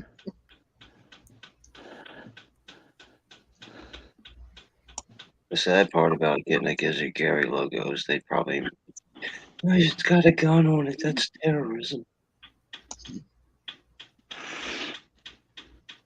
It's a cartoon gun. Cartoons are allowed to get. Well, no. It's a squirt gun. Actually, not anymore. Now, that's the most fun thing when I tell people I'm retired and they ask what I do, and I say I run a YouTube channel. Then their next question is, "Oh yeah, what's it about?" And I look at, I tell them, and then I just wait for their response because it's like, okay, it's either going to be real positive or real negative at this point. When they get, "Oh, that's nice," you probably aren't going to get them as a subscriber. Like, oh wow, gee willikers.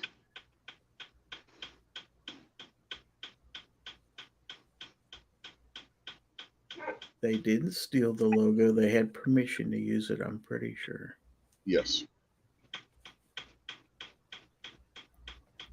Of course, the company no longer exists, but still.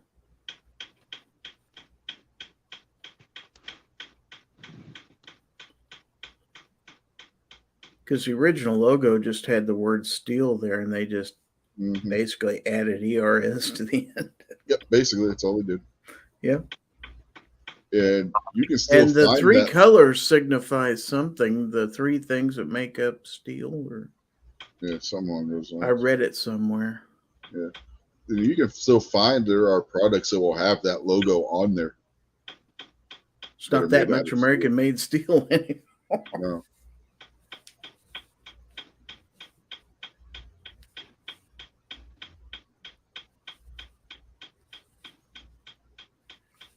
But I don't know about, at one time, were there pirates living in Pittsburgh too? Is that where the baseball team got?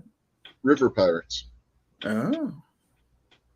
That's where the name came from, River Pirates. That Indeed. would patrol the Ohio River. Okay, well, why do they call them the Buccos then? Big Buccaneer. Buccaneer is another word for pirate. So the Buccos. Jason's learning all kinds of things tonight. Not Buckeyes, Buccos, yeah. Well, explain this to me then. Penn State. Uh-huh. They're the Nittany Lions. Right. It was a They play in Happy Valley at a Beaver Stadium. Yep. In a place called State College. Yep. Which is what an inventive name for a town. State College. Yeah. Hey, what would we call our town? Oh, let's just call it State College. Okay. Mm-hmm. Yep. Well, there's a lot of weird places with. As opposed to College Station, Texas, which is just Yes. about as inventive. But Uh-huh. Yeah, only in Pennsylvania can you have intercourse and still have blue balls. Only if you're lucky. Mm-hmm.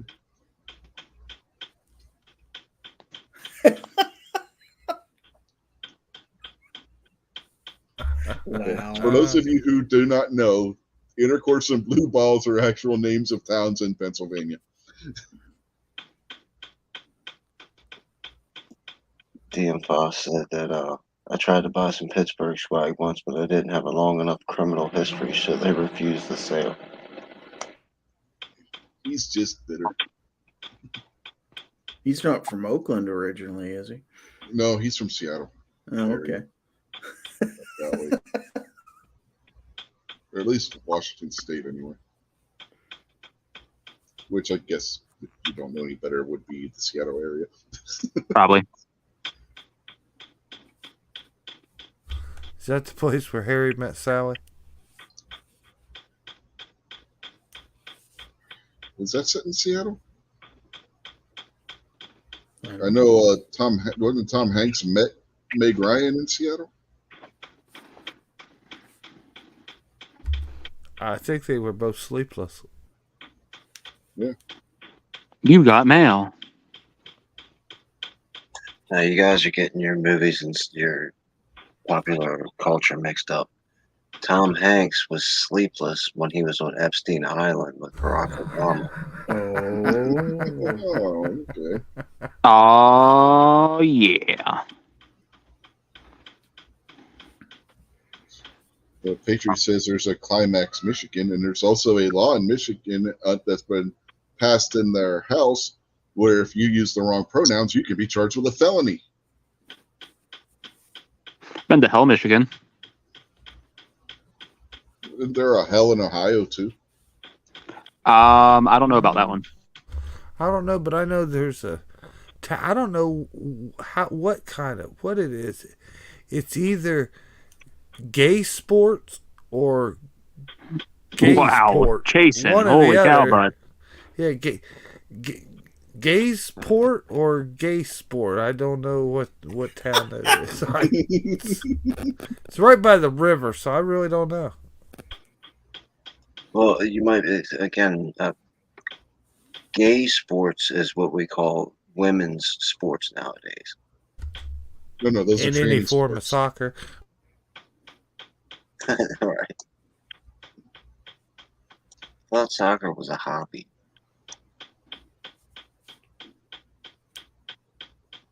I don't know, but Martians come from Pennsylvania because Mars is in Butler County. It's not in space. It's in Pennsylvania.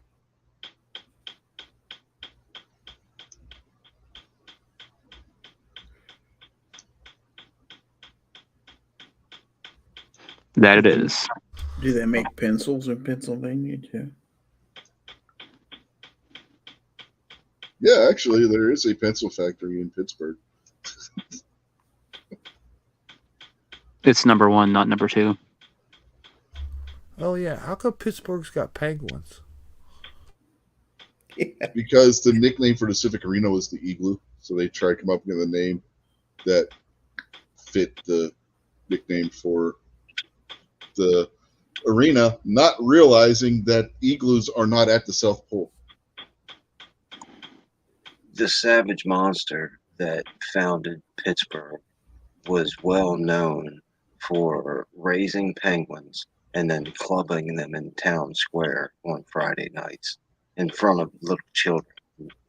So that's why. Accurate. Again, Kingpin's just bitter because he was a Capitals fan. Somebody's got to be. I don't see any problems with clubbing little penguins in front of children. Hell yeah, that used to be my favorite commercial on TV.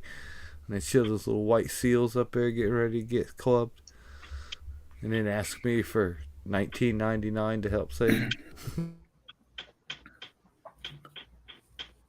So what is the official slogan for the city of Pittsburgh? Is it at least we're not Philadelphia or something like that? Or most of the time.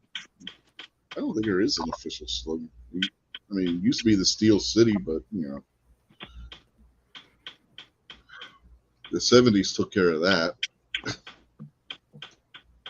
Yes. But yeah, they still were going. When I was living there, they were still going by the Steel City. So Sign says, "Welcome to Pittsburgh. Sorry for the inconvenience." You'll remember this one, Rich. And then if Krabby's still out there, he'll remember it. Remember when Baltimore used to be called the city that reads? Well, from what I heard, the kids don't know how to read there anymore. yeah. That's just so funny. They used to be painted all over the benches and the trash receptacles. Like any of the city property, like there'd be street signs up that were Baltimore, the city that reads. Well, here's another little Maryland thing. Maryland is the free state because they claimed that they were the first state to outlaw slavery, right? At the time when they had outlawed slavery, Maryland still in Baltimore had one of the biggest slave markets in the country. You say it like it's a bad thing. Actually, it's a terrible thing.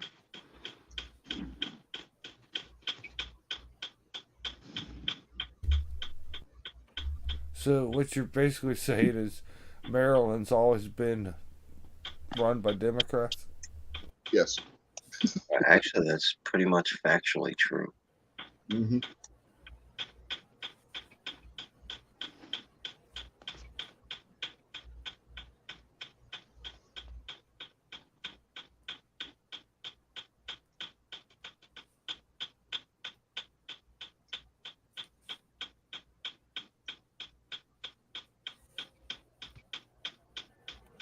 Yeah, Barbecue's fan could have a good drumbeat for a song.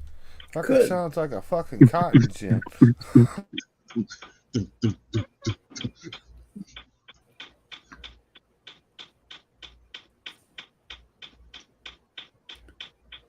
It's pretty funny how Baltimore's football team got stolen and moved to Indianapolis. They stole another football team from somewhere else and moved. The Cleveland Browns. Like, what a hell of a team to steal. Uh-huh. Why are you guys bringing up old stuff? I mean, that happened so long ago. It's instant. I mean, come on. Hey, more power to you guys. I mean, you guys stole them, took a team that was a bunch of losers and won a Super Bowl. So, like, good on you. The team was on the rise before Baltimore stole them. It's just hey, this team's on the rise. We can get them for cheap. Let's take them. Yeah, well, Just be happy that they didn't shoot them all, too. To be factually correct here, the original Browns were not a shitty team and weren't losers. Just everything since then is worse. Just anything since the Super Bowl era. No, man. There wasn't very many teams out there could beat the Browns in the late 80s and the middle 90s, buddy. They were a hell of a team. Yeah. How many Super Bowls did Cleveland have? Well, they didn't go to the Super Bowls, but they come close every time. Yeah, and that's the problem. How many Super Bowls did the Bills win? They went to 4, but they would have been to 8, but they lost to Cleveland 4 times in the playoffs. Foss says the plaque to commemorate the book Roots was placed in Maryland. It was stolen and thrown in the bay. Yeah, it was placed at the dock that Kunta Kinte in the book was brought into the country. Because why? Baltimore had one of the largest, if not the largest, slave market in the country. And the guy that wrote the book, I believe, was also from Baltimore, wasn't he, Kingpin? I'm not really too sure about that, but you can be sure that the person that took it and the person that threw it in the bay was a flaming lefty. Oh, probably. Just put a finer point on that. There ain't a whole bunch of white supremes running around Baltimore attacking the minorities. Mm-hmm. Well, they did a good enough job attacking themselves. And what's funny is Baltimore's baseball team originally came from St. Louis. And what was their name? Browns. they taking teams from other cities and name Browns and move.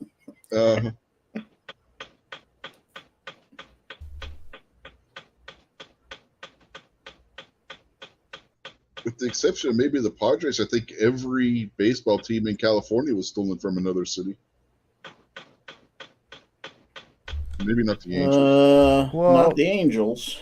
Yeah. They left voluntarily. The Angels never moved. They just keep changing their name all the time. Yeah. But we're the California Angels. No, we're the Los Angeles Angels. No, the we're the Dodgers, Anaheim Angels. The Dodgers, the A's, and the Giants all started in someplace else. 2 of them, New York City.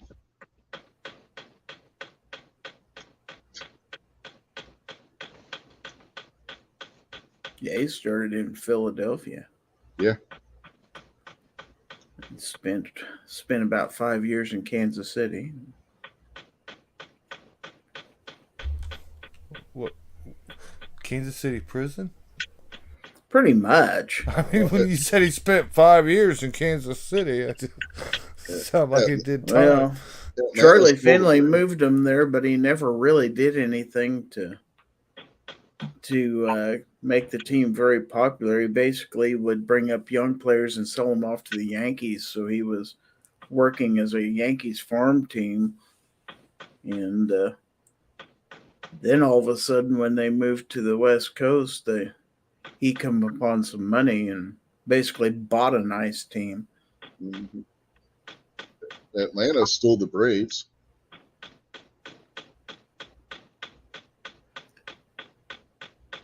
But that's okay because Atlanta had 2 NHL teams and they both moved to Canada. Foss is talking about the Mariners. Yeah, because the Pilots spent 1 year in Seattle and said, "Screw this place, we're getting out of here." Hey, they say Ohio's the birthplace of the NFL, birthplace of football, right? That's why the Hall of Fame and everything's up in Canton. Did you know Columbus, when they formed the NFL, Columbus had an NFL football team? Christopher Columbus? Yeah. You'll never guess, but try to guess. Think you know what their name was? The Panhandlers. God. Yeah, okay. So the Columbus Bums is what you're saying. Yeah, the Panhandlers. Panhandling Prince. So I gotta ask, how did we get to here off of Paul Revere and Time Machines? Massive rabbit holes. Duke of the Dumpster. I think this is the Sam Adams rabbit hole, isn't it? Yeah. I think. Because Rich asked the Sam Adams question. It's because all that beer. The whole thing was supposed to be about the video and the big ass flag. Killed the radio star? Yeah, we never even got touched on the anthem part of this. Every time we get a question about the American Revolution, we end up down a massive rabbit hole about other shit. Trivia question. I got one. Yep. Why was that flag so big? To give the middle finger to the British. Yep. Well, give me a little more than that. So she said. To give the middle finger to the British as they were running with their tails between their legs. Yeah, because they were way out at sea. They wanted to make something big enough they couldn't miss it. Yeah, so they could see. So they could see the flag farther out to sea. Yeah, and to give them the middle finger, like, haha, our flag's still there. And I was surprised by the way they acted. Did you hear him say how much that flag weighed? Yes. 47 pounds. 55 pounds. 55 that's pounds. close. That don't sound like very much. What are they all acting like pussies for? Because the wind was whipping when he was trying to put it up there, and 55 pounds when the wind's blowing in around, it's going to feel a hell of a lot heavier.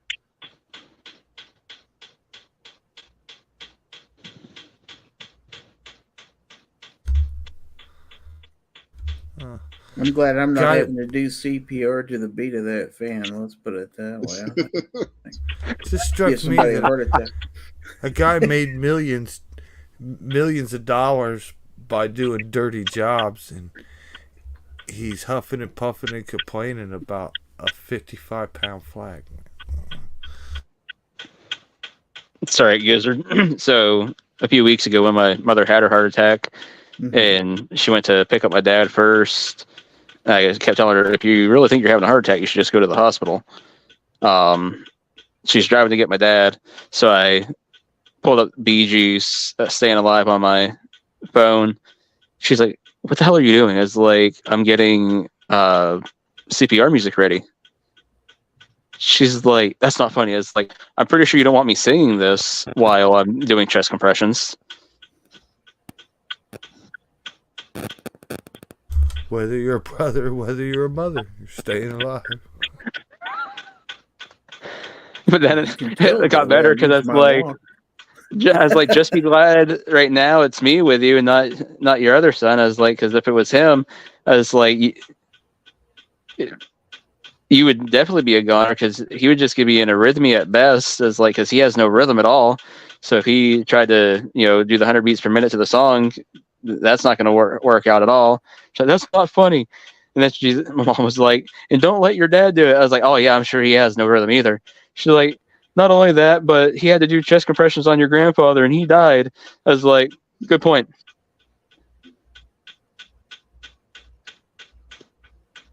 Well, did your dad ever listen to the Bee Gees? If not, I mean, it could be why. I don't think so. Well, they were around for a lot of years, so. Worst part, I mean, for my grandfather, aside from having a widowmaker heart attack, is the fact that my dad worked third shift, so he had just gotten home from work not too long before that. He was going to get in the tub because the place that we lived at didn't have a shower. It just had, good old fashioned tub, and that was it. So he's going to get in the tub and he hears my grandfather collapse. So, he springs to action, I guess, is bare ass naked, have to do chest compressions on my grandfather. So, one of the last things my grandfather ever sees is my dad naked. That's what really killed him. It might have been. Yeah. So, Rich, are you going to sing the national anthem? No.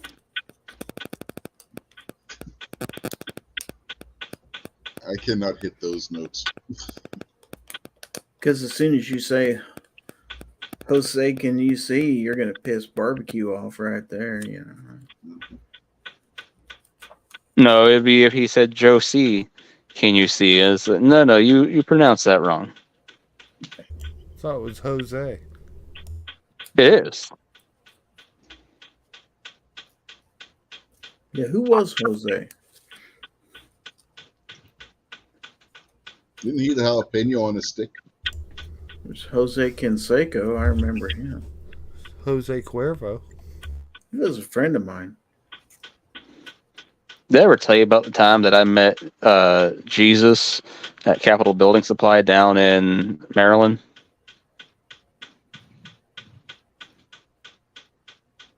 Huh? Changed my life. I even got his autograph. It was pretty awesome. Didn't even know I was talking to Jesus until he signed my bills of lading. I looked to check the signature and everything. I was like, holy shit, it's Jesus. Did not know that Jesus was a 5-foot Mexican fellow. I met my ex-wife and Jesus on the same day. Justin Grimm is requesting somebody shoot Barbecue's fan. I think that's the reason it's making that noise is he shot it. Bedroom pop.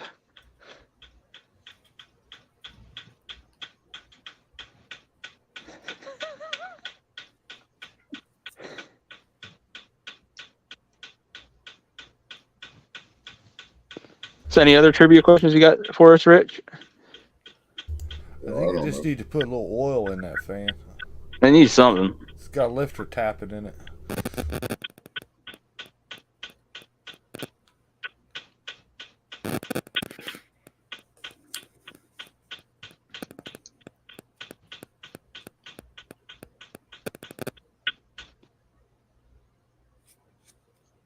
It stopped. Stopped. There you go, fixed.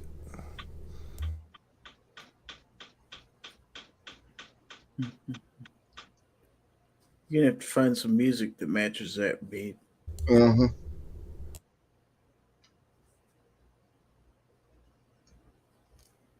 All right, I guess I come up with another trivia question. What was the name of the U.S. Navy's flagship during the American Revolution? Oh, I know. Ironsides. No. The USS Constitution. Hold on. Was it the Bonhomme Richard or the U.S. Constitution?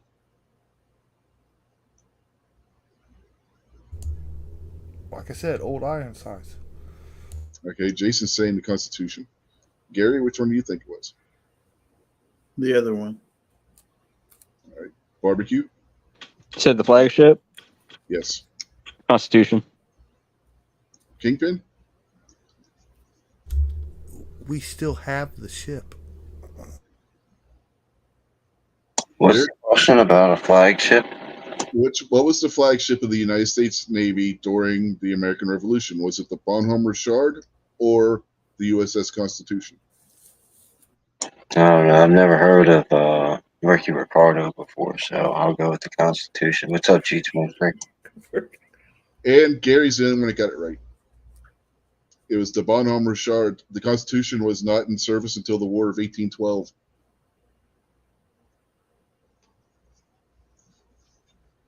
Wait a minute. Our flagship was named after some French dinghy?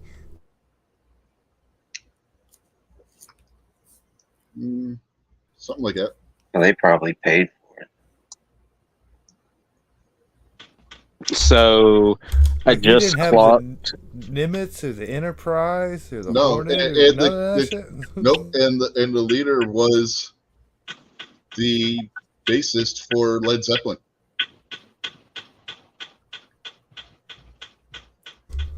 John Bonham. No, that was Paul the drummer. Jones. John Paul Jones. Yeah, Jason got it. John Bonham playing Moby Dick for real.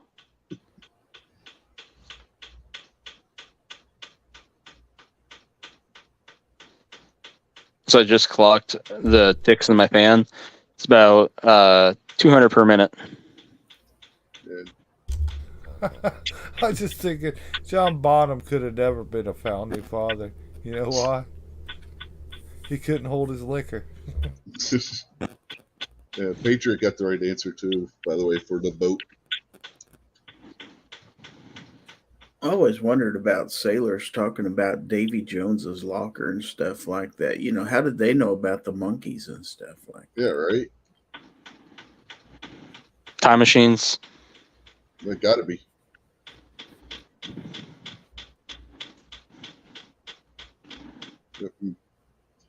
Patriot also brings up the fact that he was the only one to attack England directly during the Revolution. We should have nuked them. Yeah. I don't know. William Wallace did quite a number on England. Yeah, but that wasn't during the American Revolution.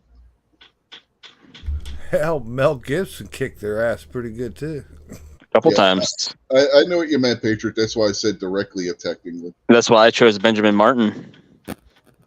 If I got to go back in a time machine.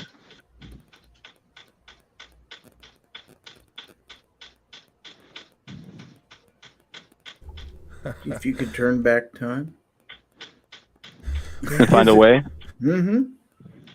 When Gizzard mentioned General Custer a little while ago, I was thinking, yeah, if I had a time machine, I'd go back to Custer and say, hey, man, next time you send out a scouting party, make sure the motherfuckers know how to count.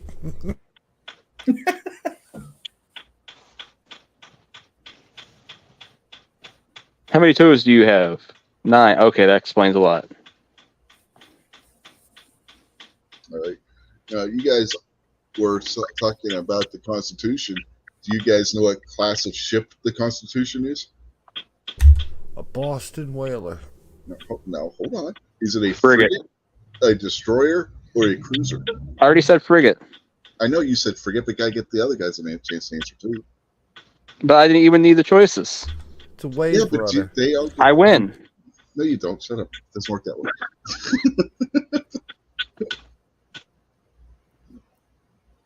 A submersible research vehicle.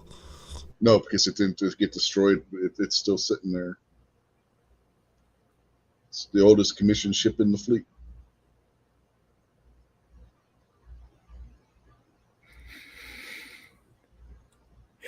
Barbecue that anyone's going to answer the question? Oh, it was a schooner or something, wasn't it? No. Clearly, it's an aircraft carrier. It's either a frigate, a destroyer, or a cruiser. Which one? Those were your Actually, three wasn't it a Aircraft carrier. like a captured pirate ship or something? Well, the history goes back. They're called frigates. Kind of like what Rich was talking about earlier. How Yankee Doodle Dandy. We kind of just took that. We knew they were insulting us, and we just took it anyway. Well, a frigate is what we started naming it because, little known fact, they're actually boats were made in Canada, and they called them friggin' A's. And we were like, that's dumb. So we're gonna take them and call them frigates. So your answer is frigate. Okay. Actually, weren't they just sailboats? Well, back then they were all sailboats.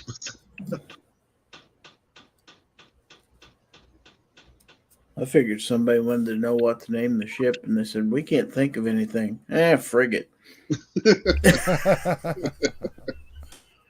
By the way, how I pulled frigate out of my ass that quickly before Rich even gave the answers, I don't know.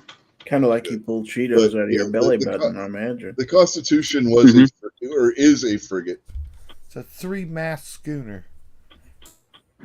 Hopefully, in the future, somebody that's like super into boating will be listening to this and pulling their hair out, going, "Boats and ships are different. I can't believe how stupid you people are." Well, by today's standard, a ship from back then would be a boat today. Boats and hose. Boats and hose.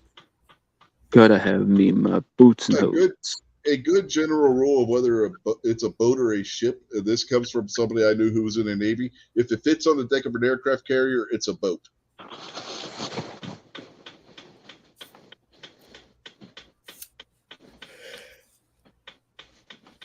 How long were you and him together, Rich? I didn't say we knew each other that well. Just, you said he was in the Navy, so I mean, you didn't need to go into great detail. He wasn't the Navy guy from the Village People. In the Navy. Patriot says it's a heavy frigate. Well, yeah, it probably would be heavy if you tried picking it up.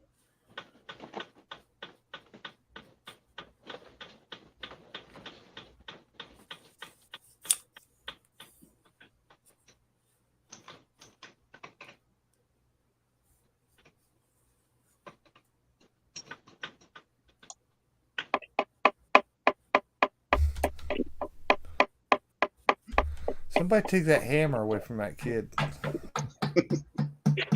Stop the hammering. Who's got a hammer? Stop. Who's got the hammer? Hammer time.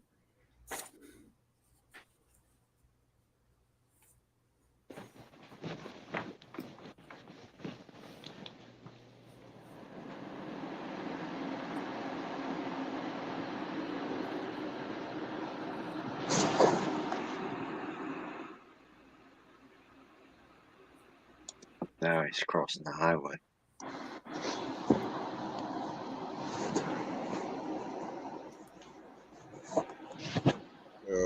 M. Gabriel has a question. He would like to know if you would put money into improving a gun you own that would not become the best at its designed rule even after improved. Sure, all the time. Yeah, Isn't that why people buy Glocks? yeah, exactly. No. The question is worded as even though it won't become the best. So why do any modifications if they're not going to be good modifications? Well, no, Get rid that of doesn't that necessarily mean it's not going to be a good modification. You might have a gun that still works better than it at its designed rule, but that's not saying that you're not making the gun better. Get rid of that gun and get a good gun. It's about like saying, why pay for your kid to go to college if he's stupid? You know? don't take an okay gun and try to make it a little bit better. If you're gonna take something and do anything, make it great. So if you can only take a not good gun or a basic gun and try to make it just a little better, that don't make no sense. Go get a really good gun, and then if you're gonna do anything, make that a great gun. Because I would take the money of having one great gun, to me, is so much better than having two guns that are just blah. And this from the guy that collects Breda 92s. Nice ones though. But you don't need to. Not that trash stock everyday shit, brother. You don't need to modify a Bird 92. Oh yeah, you do. Some you do, some you don't. But I don't. But is it I out haven't of even bought a need 92 this year. or want? There's people that modify Breda 92s because they have to. Because if you held a If Breda you 92, don't do something, if you don't do something like me, then you'll never tell them apart. and then you got people that have smaller hands and they absolutely have to change the grips on the Breda 92 because Breda 92. Well, that's not the problem has with the gun. huge That's a grips. problem with them. No, it's the problem with the gun because they made That's the no grips different than if they were born left-handed. I mean, you cannot help if they were born wrong-handed. That doesn't make the gun wrong. Yeah, it does because the Breda 92's grip. Nope. The Breda 92's grip is too big for that gun. Nope. Yes. Nope. You need to get man hands. We're having a lack of personal responsibility here is the problem, barbecue. So he's not gonna get on your page here. If you wanted to do it, you could just get bigger hands. It's a big problem. Mhm. Just do what you got to do and make bigger hands. But no, Eat your probably- vitamins. Say your prayers. And if you work that hand out as a child, it'll get bigger. That's what happened to barbecue. Just buy a 1911. Be careful though. You could go blind. Your parents warned you. There's a didn't fine line between having big enough hands and losing your vision. Clearly, I went a little too far. Well, just get cyber eyes. That sounds dirty. Just get you one of I them. didn't say cyber sex eyes. Good lord. Get you one of them hair Jesus thingies Christ, like Rick. Jordy did from Star Trek and just put it up there. Then you'll Yeah, be banana clip. That'll work. Mhm. Get some Betty Davis eyes.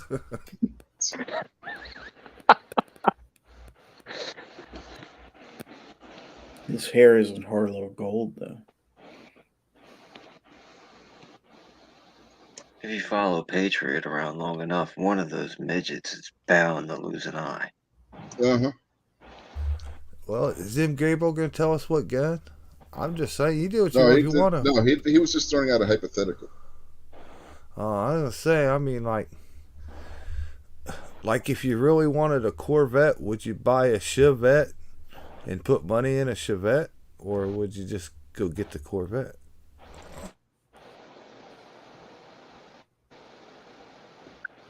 And Gabriel was obviously deformed because he says he has one hand larger like a lobster, but he can't see shirts.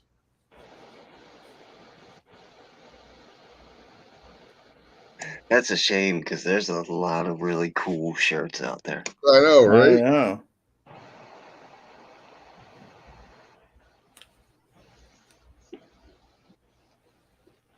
That's a weird disability to have, man. I'm telling you. Stephen Barry's was incredible when I was in school because I was that guy that just always had like an awesome shirt that people would always want to read. And then just as soon as that store opened, it seemed to just disappear. Kind of disappointing.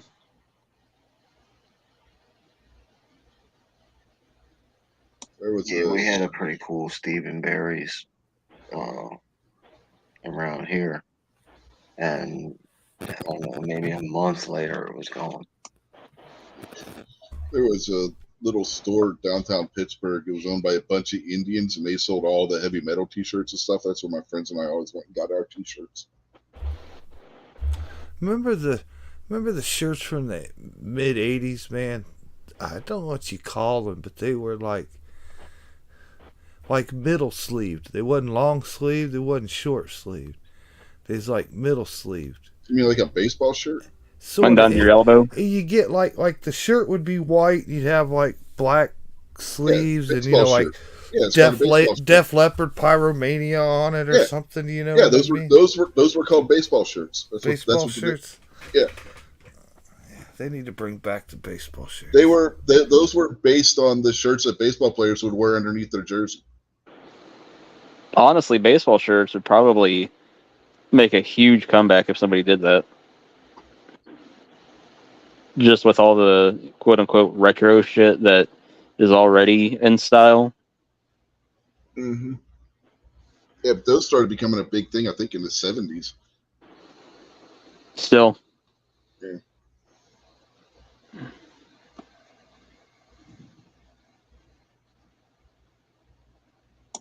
See, I keep reiterating this, and people just never listen to me. Boss, I've explained to you time and time again.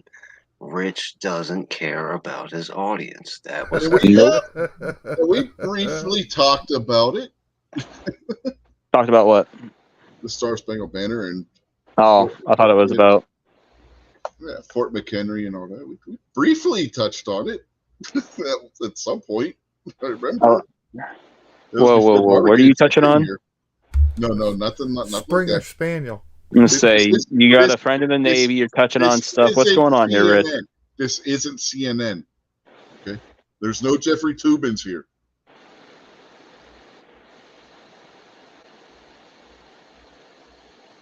The fence dad just jumped in. Probably wants to jump out. If he was around for like the last 2 hours of this, he would just be like, "Whoo, yeah." Yeah. Well, it's all your fault. It all went downhill after you jumped in. I'll take all the credit. I don't care. You see what that is? Accountability. Uh-huh. Where's the accountability for your tiny hands, Rich? I don't have tiny hands. Exactly. You can't even accept that you have tiny hands and can't shoot a Beretta 92. Yeah. Is my name Ghost Tactical? Beretta too big for them hands. Done said it. I didn't say they were too big for me. I said there are people that the Beretta grip is too big. You are correct. I believe it sounded like you were speaking firsthand, ironically. First-hand account, tiny hands. No.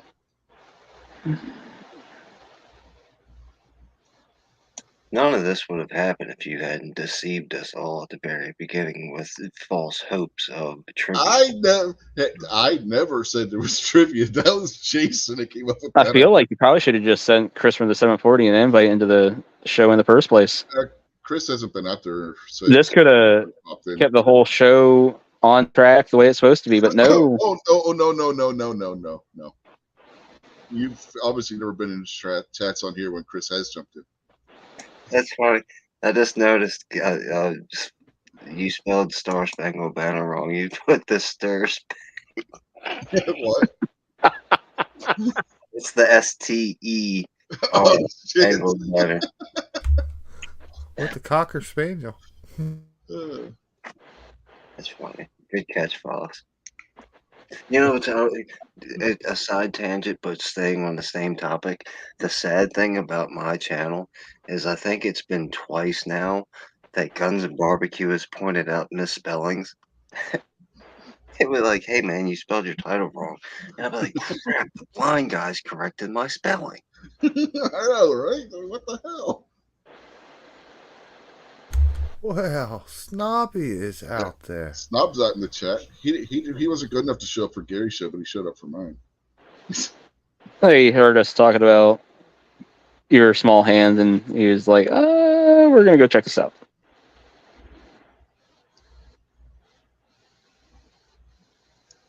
Yeah, another YouTuber that don't own a Beretta. I don't own one. I don't own one.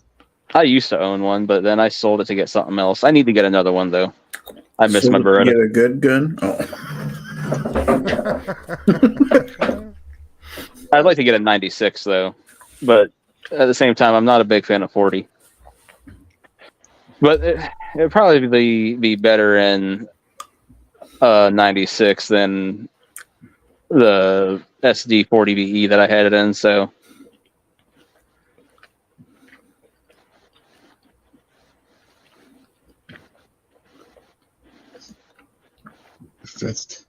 Defense Dad said he told his boss that he won't travel without a firearm, so he gets to go by himself and not have to carpool. That's smart. nice. Yeah, extremely intelligent decision there, Defense Dad. I think his real goal is probably just not to have to travel, because work probably has like some sort of no firearms policy, like a lot of places. I don't know. I'm just speculating here. Obviously, Defense Tech can be like, barbecue's completely wrong and he needs to shut up. And I completely welcome that. But like I said, I'm just going to keep speculating for now. And then his boss was like, all right, that's cool. We're just going to ignore that policy because we're making you travel. And you go ahead and do that. We'll just let you travel alone. And he's like, fuck, still got to travel. Well, at least nobody has to go with me. Snobby just admitted it. Gun doesn't fit his hands.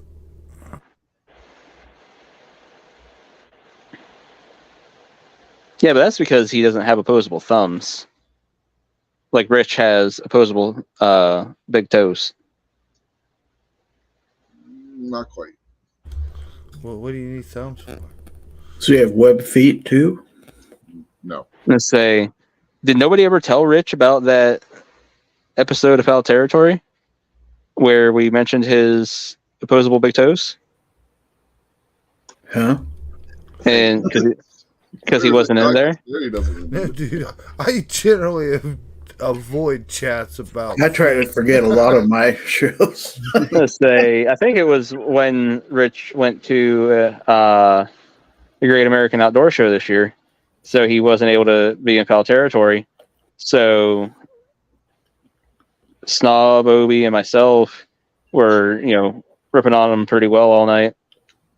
I can't imagine you doing that. Here's where we're throwing a jab or two every now and then, but being the ever so kind host that he is,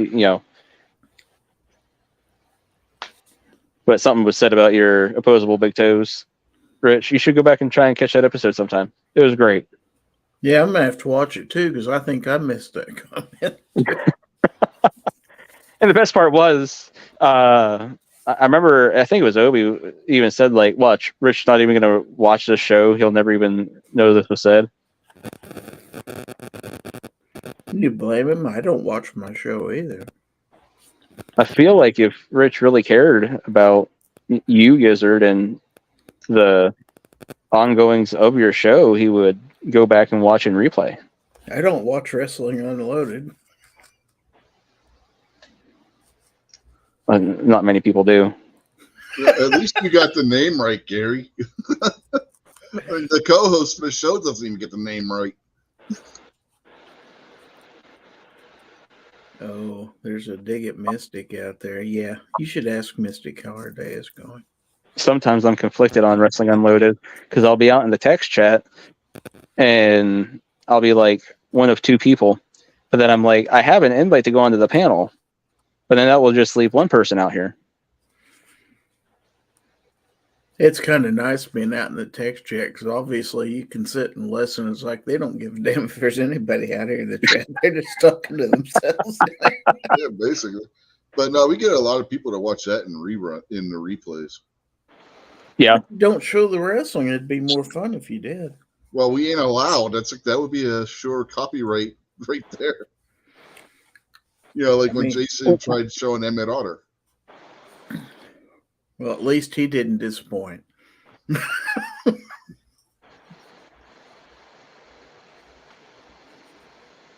Yeah, Jason was all or nothing. What's your excuse? I knew Jason was going to get dinged for that, especially when he used YouTube. He said, YouTube be damned, I'm going to play it. I thought I paid for the rights. I don't know. I was mistaken. Yep. No, you just paid for the right to watch it. Uh-huh. You got to fight for the right to party.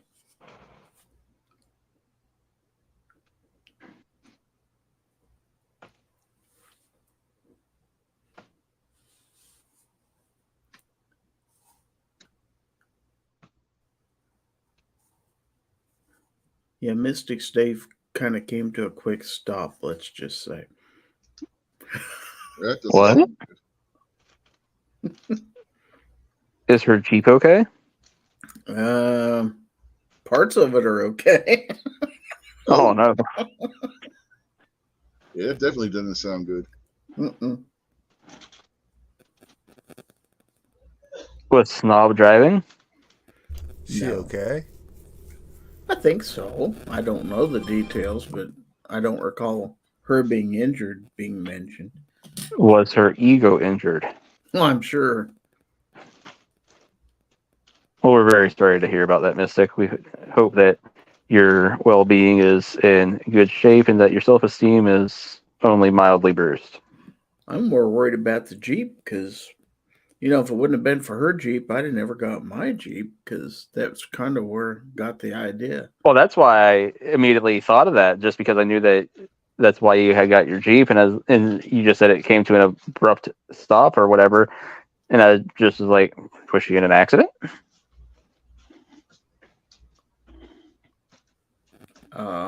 That's my understanding, yes. Someone evidently didn't understand stop sign means stop and Oh. ran out in front of her. Oh, at least she wasn't at fault then.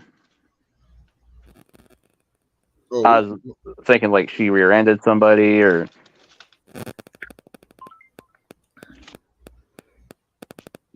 Yeah, there were a lot of idiots on the road when we went down to Busch Gardens last weekend, including truckers. We had a trucker tailgating another trucker, for God's sake. That's always. Well, yeah, you do that sometimes until you It's called drafting. start getting your run to try and pass them. When you're going to be in that snail race, you get kind of close. Oh no, that's not what they were doing. This guy was driving recklessly. He eventually got pulled over by the Virginia State Police. Nice. I'd say that very well could have just been a fit of road rage where they were having some sort of spat on the CB. That's if the guy in front of him even had a CB. He could have been just sitting there yelling profanities for 30 miles into a CB that the only people hearing it were people that weren't involved or anything. And then there was another idiot that crossed over 5 lanes because they missed their exit. oh, those are my favorite. Right in front of everybody else. Those are my friggin' favorite. Because the best part is too, like you can sit there and if you're paying attention to people and the traffic around you and stuff like that, if you're paying attention to those very outside lanes, you can just all of a sudden tell when somebody is going to do something, especially if they're kind enough to at least put on a turn signal, because then you can look at them. And if they're doing like a giant friggin' head check, they're not checking just the lane beside them. They're checking every fucking lane, and they're about to kamikaze the son of a bitch to try and make that exit that is coming up in 300 feet. And it is amazing to watch every time. I see a snob. Uh-huh.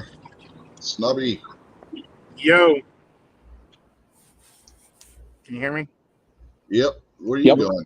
Can't hear you. Home. My daughter left her car in Claremore because she flew to California, and we went and stole her car for the night. Ah.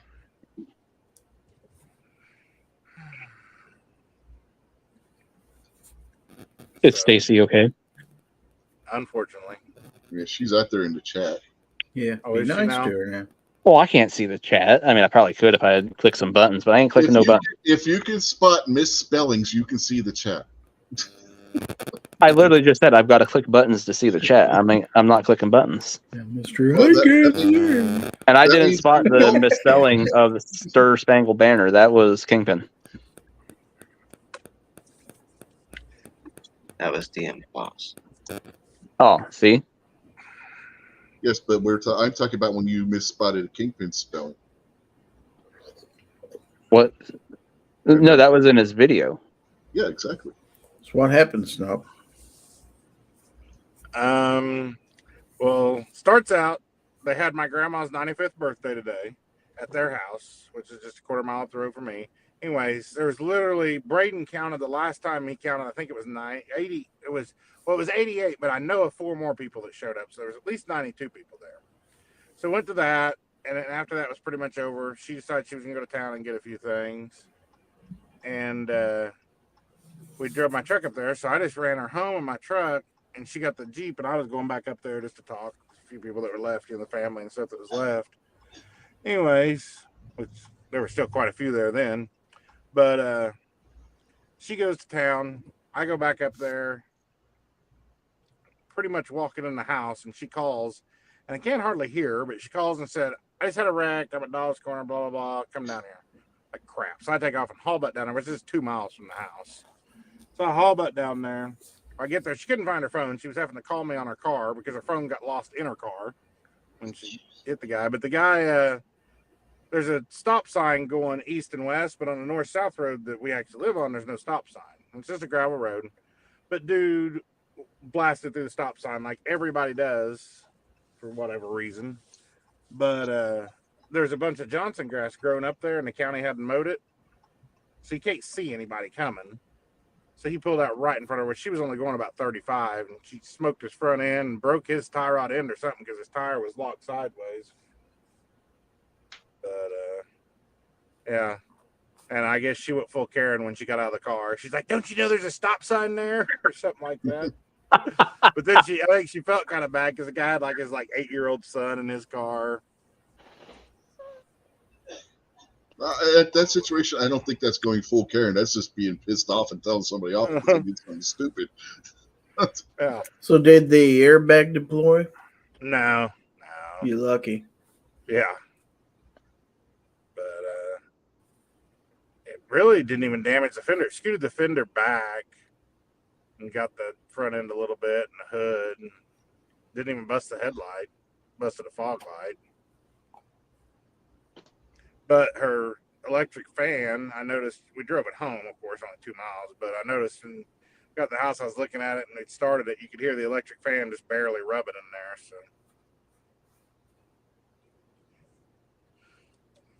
so. I'm Anyway, so sure they'll be able to fix it. Yeah. But then, so we called, this guy actually called while we were sitting there on it. Of course, even worse, this poor guy's phone had no service there at all. Oh, jeez.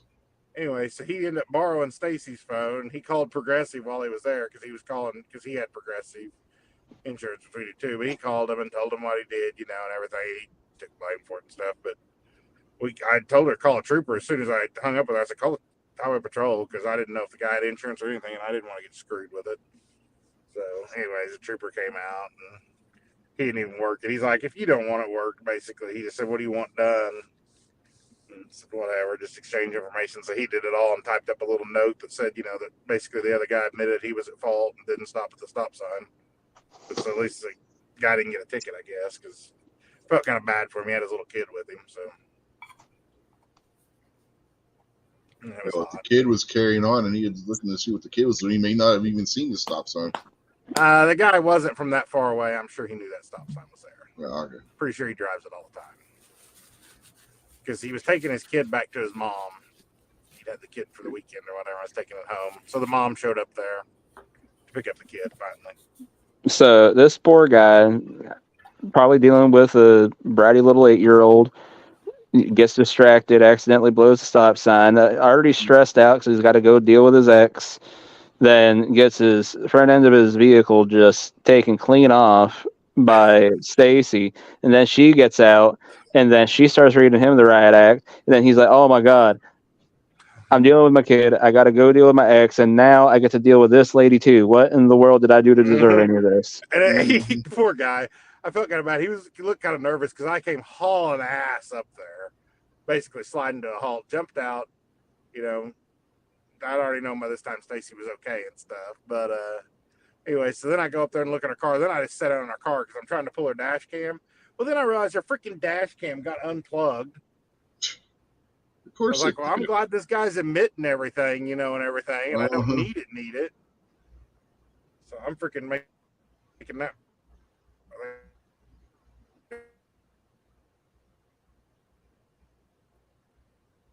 Did he get censored? What the hell happened? It's probably Gun dropped. stop. Call the insurance, and they're like, well, we can't do it. You're a robot. You're okay now, I think. Yeah, you seem good now.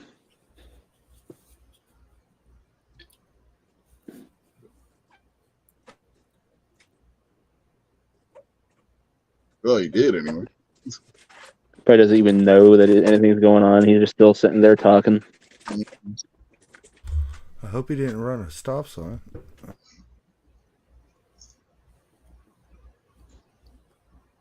Well, on the bright side, at least it's his own wife that he'll be dealing with.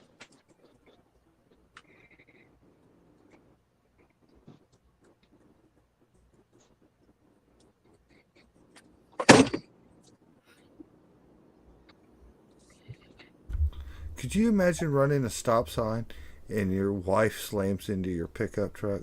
Wouldn't that just be crazy as hell? Oh my God. I knew somebody that basically happened to them. They got hit by somebody, and it was their wife that hit them.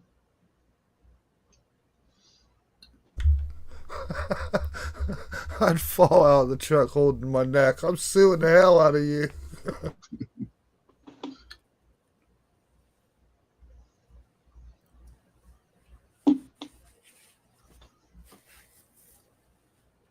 He's back.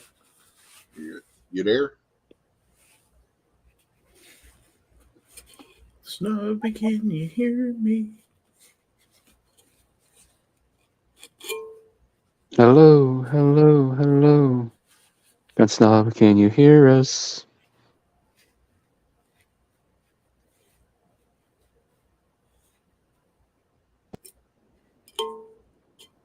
I'm back. There he is. Hey! Switched over, connected to my truck's Wi-Fi. We'll see if that's any better. Anyway.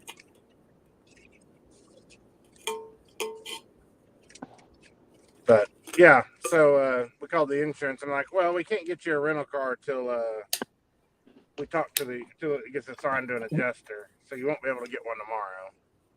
Like crap. They said you can go rent one now and we'll reimburse you for it. So we decided we'd just go rent one in the morning. They were like, oh yeah, Cody's in California. We can go get her car. We totally forgot about her car. Because I really needed my truck tomorrow. Otherwise, Stacy can just drive it. I can drive the work truck.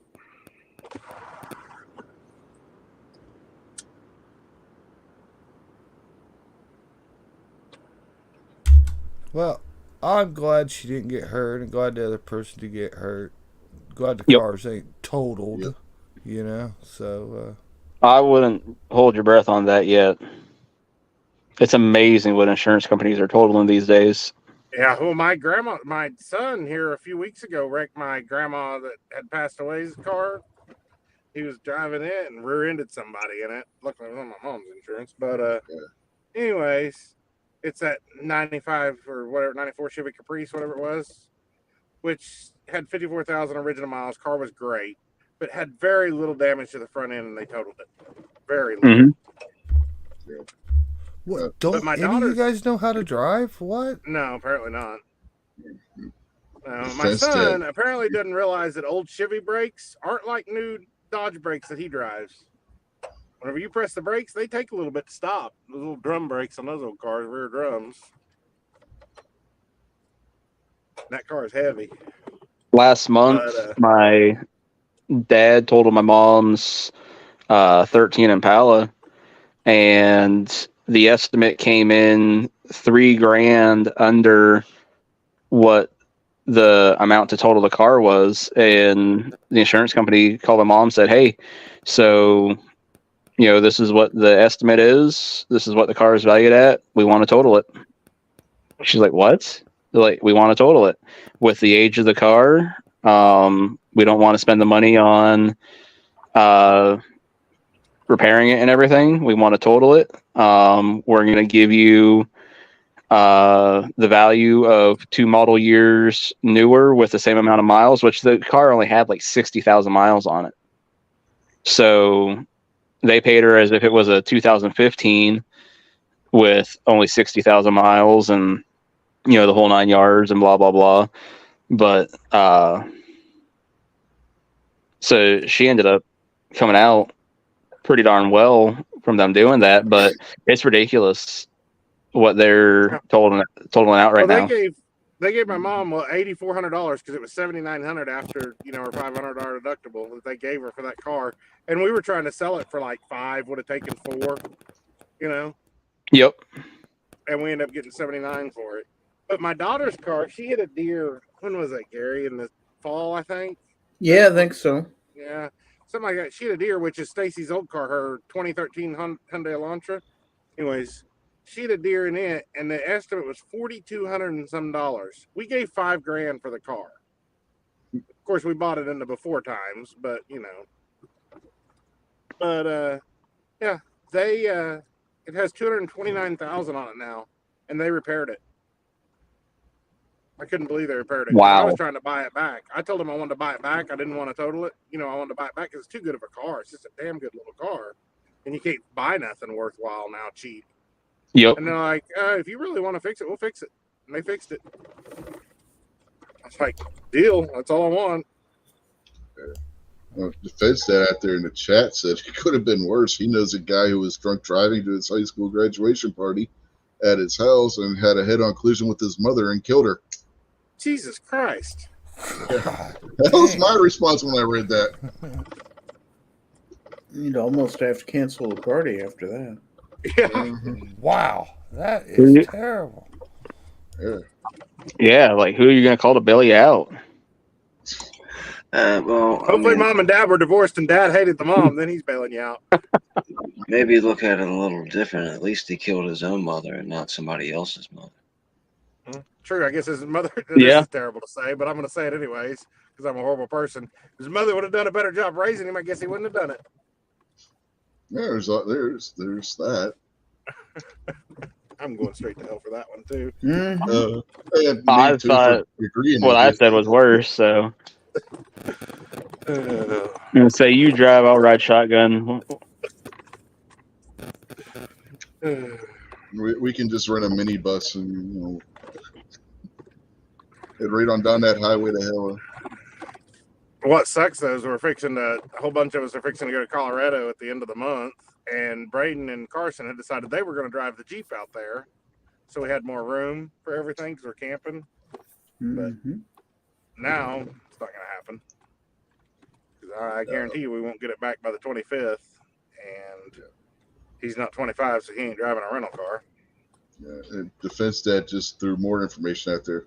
Said she was headed to get more ice for the party, and it was a block from their house. Jeez.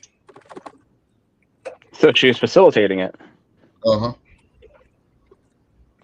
Wow.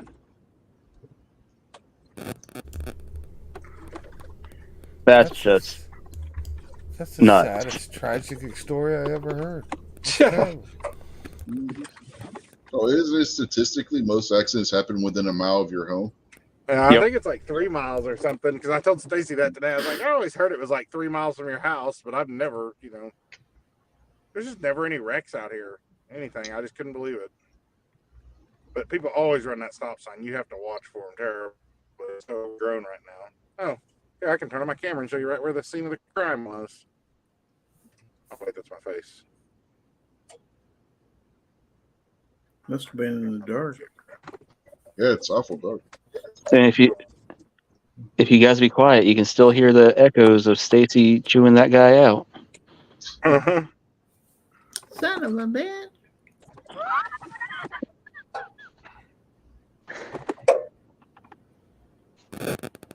She tried jumping on, but the room was full. Oh, did Stop she? and pick up that Kick fog me. light. Yeah. There's the overgrown grass that you can't see. There's a stop sign. No grass in front of it.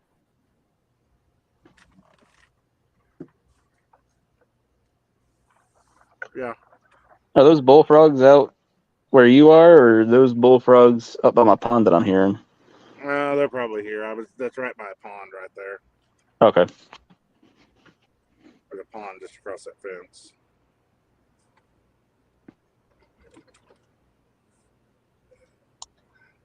All right, ladies and gentlemen, it's time for me to bid farewell. Thank you all But for I haven't hanging seen out. you in forever, David, and then you're just bailing. Well, I mean, you show up at 4 o'clock in the morning, and I got to get up at 6. I do, I'm Senor fixing to bed. Kingpin. I'm fixing to go to bed. Have a good night, everybody. Tonight was a lot of fun. I appreciate you guys. Take care. Yep, You take guys it easy. didn't plug tonight. I mean, you put 2 videos See you, out Kingpin. today and didn't want to plug them yesterday. Do you want to plug your video you had coming out tomorrow? No, not really. Oh, man. Well, that's a reminder, folks. Be sure to go check out Kingpin's. Well, he calls it a crappy video, but I call it a super awesome crappy video. Yeah, that's right. See, my poop smells extra good. Yeah, Yep. go. Extra Make bad. sure you're watching Kingpin's videos he's putting out this month on the Second Amendment stuff. New one And if every you better. if you don't want to actually watch the video while you listen to the video in the background, you can actually just check for any spelling errors in his description and title and things like that. What you need to do is thumbs it up, share it, and hit the super chat PayPal button on the side. There you go. Then you don't gotta watch none of it.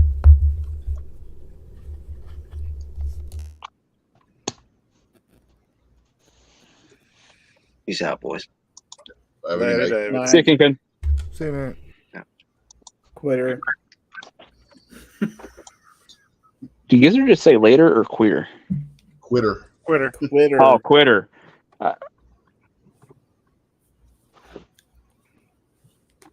Few tips and a power drill. Try it sometime, man. No, don't do that. Yeah, don't do that. If there's somebody out there that's going to be doing to try, I should probably. Oh, I never thought of that. Uh-huh. Yeah. Foster Kingpin's link out there, so go over there and sub the Kingpin if you ain't already, which I think everybody here probably already is. Screw that guy. He left early, so I'm unsubbing him. Yep. Twice. He could have left. He could have left in like 2 minutes and it'd been okay. Because I'm gonna leave in like 2 minutes, but no, he left early.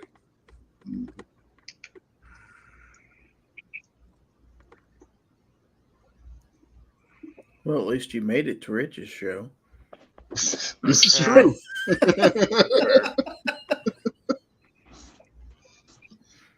This is why he's not the co-host of your show anymore, Gary. That's That's why I didn't make it, because I'm not the co-host anymore. He screwed me over. If I was a co-host, I would have been there. You screwed yourself over by going to football games. By supporting my senior son, yeah. I'm sorry. Next year it'll be daughter. You got to have priorities in the right place, not. If you would have just made those kids a little bit later or a little bit earlier, Mm-hmm. He tried. wouldn't have this problem.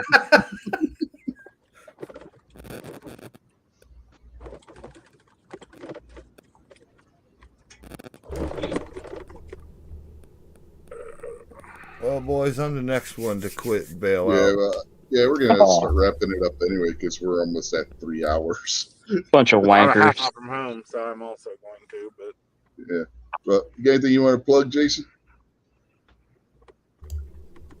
Nah, man, good show, man. Hope everybody has a happy and safe 4th of July. Let freedom ring. 5 And o'clock. don't shoot internet antennas with your fireworks. It's a public service announcement. That's a oddly specific public service announcement. That's because it happened here. I only was- shoot internet antennas I with was with late M80s. Oh, wait, I was late to Gary's show on Friday because some asshole shot the little Wi-Fi antenna that's on top of the power pole every so many power poles here for the town's Wi-Fi service through Xfinity. That's like the backup that people use if their internet goes down. It took out the entire internet for like 4 city blocks radius around here. Don't do that. Yeah, that was very nice of them. Yes. Well, you, Gary, anything you want to plug? Oh, want to hope everybody had a good Every Second Matters today. If I don't see it before now on Independence Day, happy Independence Day, everybody. Found Territory Friday, 9 p.m. Central. And don't forget the Red, White, Night Sight sale at excesssites.com. Thanks for having me. Yep, no problem. What about you, Barbecue, other than the shot heard around the world? Well, I'd like to remind everybody it is every second matters. So hopefully you got out, did something in support of that. Whether it be, well, I'm not going to rattle off the giant list that people like to do. Hopefully, you did one of those things on that giant list that people mention all the time, or maybe you came up with something of your own. But I hope that perhaps you turned on a camera and either took some photos and made a social media post of some sort or a video and shared that. So either way, it's every second matters. I'd also like to, again, shout out Kingpin's super awesome crappy videos that he's going to be making all month. Be sure to go check those out. And just remember that none of us know what the fuck the show was tonight. Have a good night. Which is par for the course for the show, let's be perfectly honest.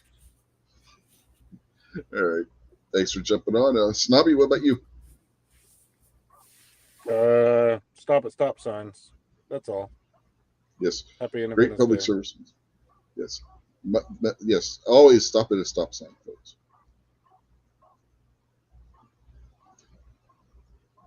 Yeah, I want to thank DM Foss for throwing all the panelists' links out there to their channels. So thank you for that. And not only is Tuesday the 4th of July, but tomorrow also marks the 170th anniversary of the end of the Battle of Gettysburg. So, yeah, the turning point of the Civil War, essentially. So, yeah, your little useless fact for the evening, I guess, among others that were mentioned. But, with that said, we will bid you all adieu, and thanks for watching. Thanks to all the panelists, Jason, Gary, Barbecue, Snob, and Kingpin for jumping on tonight. And we will catch you later on in the week, most likely during Gary's show. Until then, we'll catch y'all later. Have a good night, folks. See you on the range. See ya. That's a calf rope. Shall not pee in fridge. Hit the brakes. All right, Barbecue must have fell asleep. Bye, Bonds.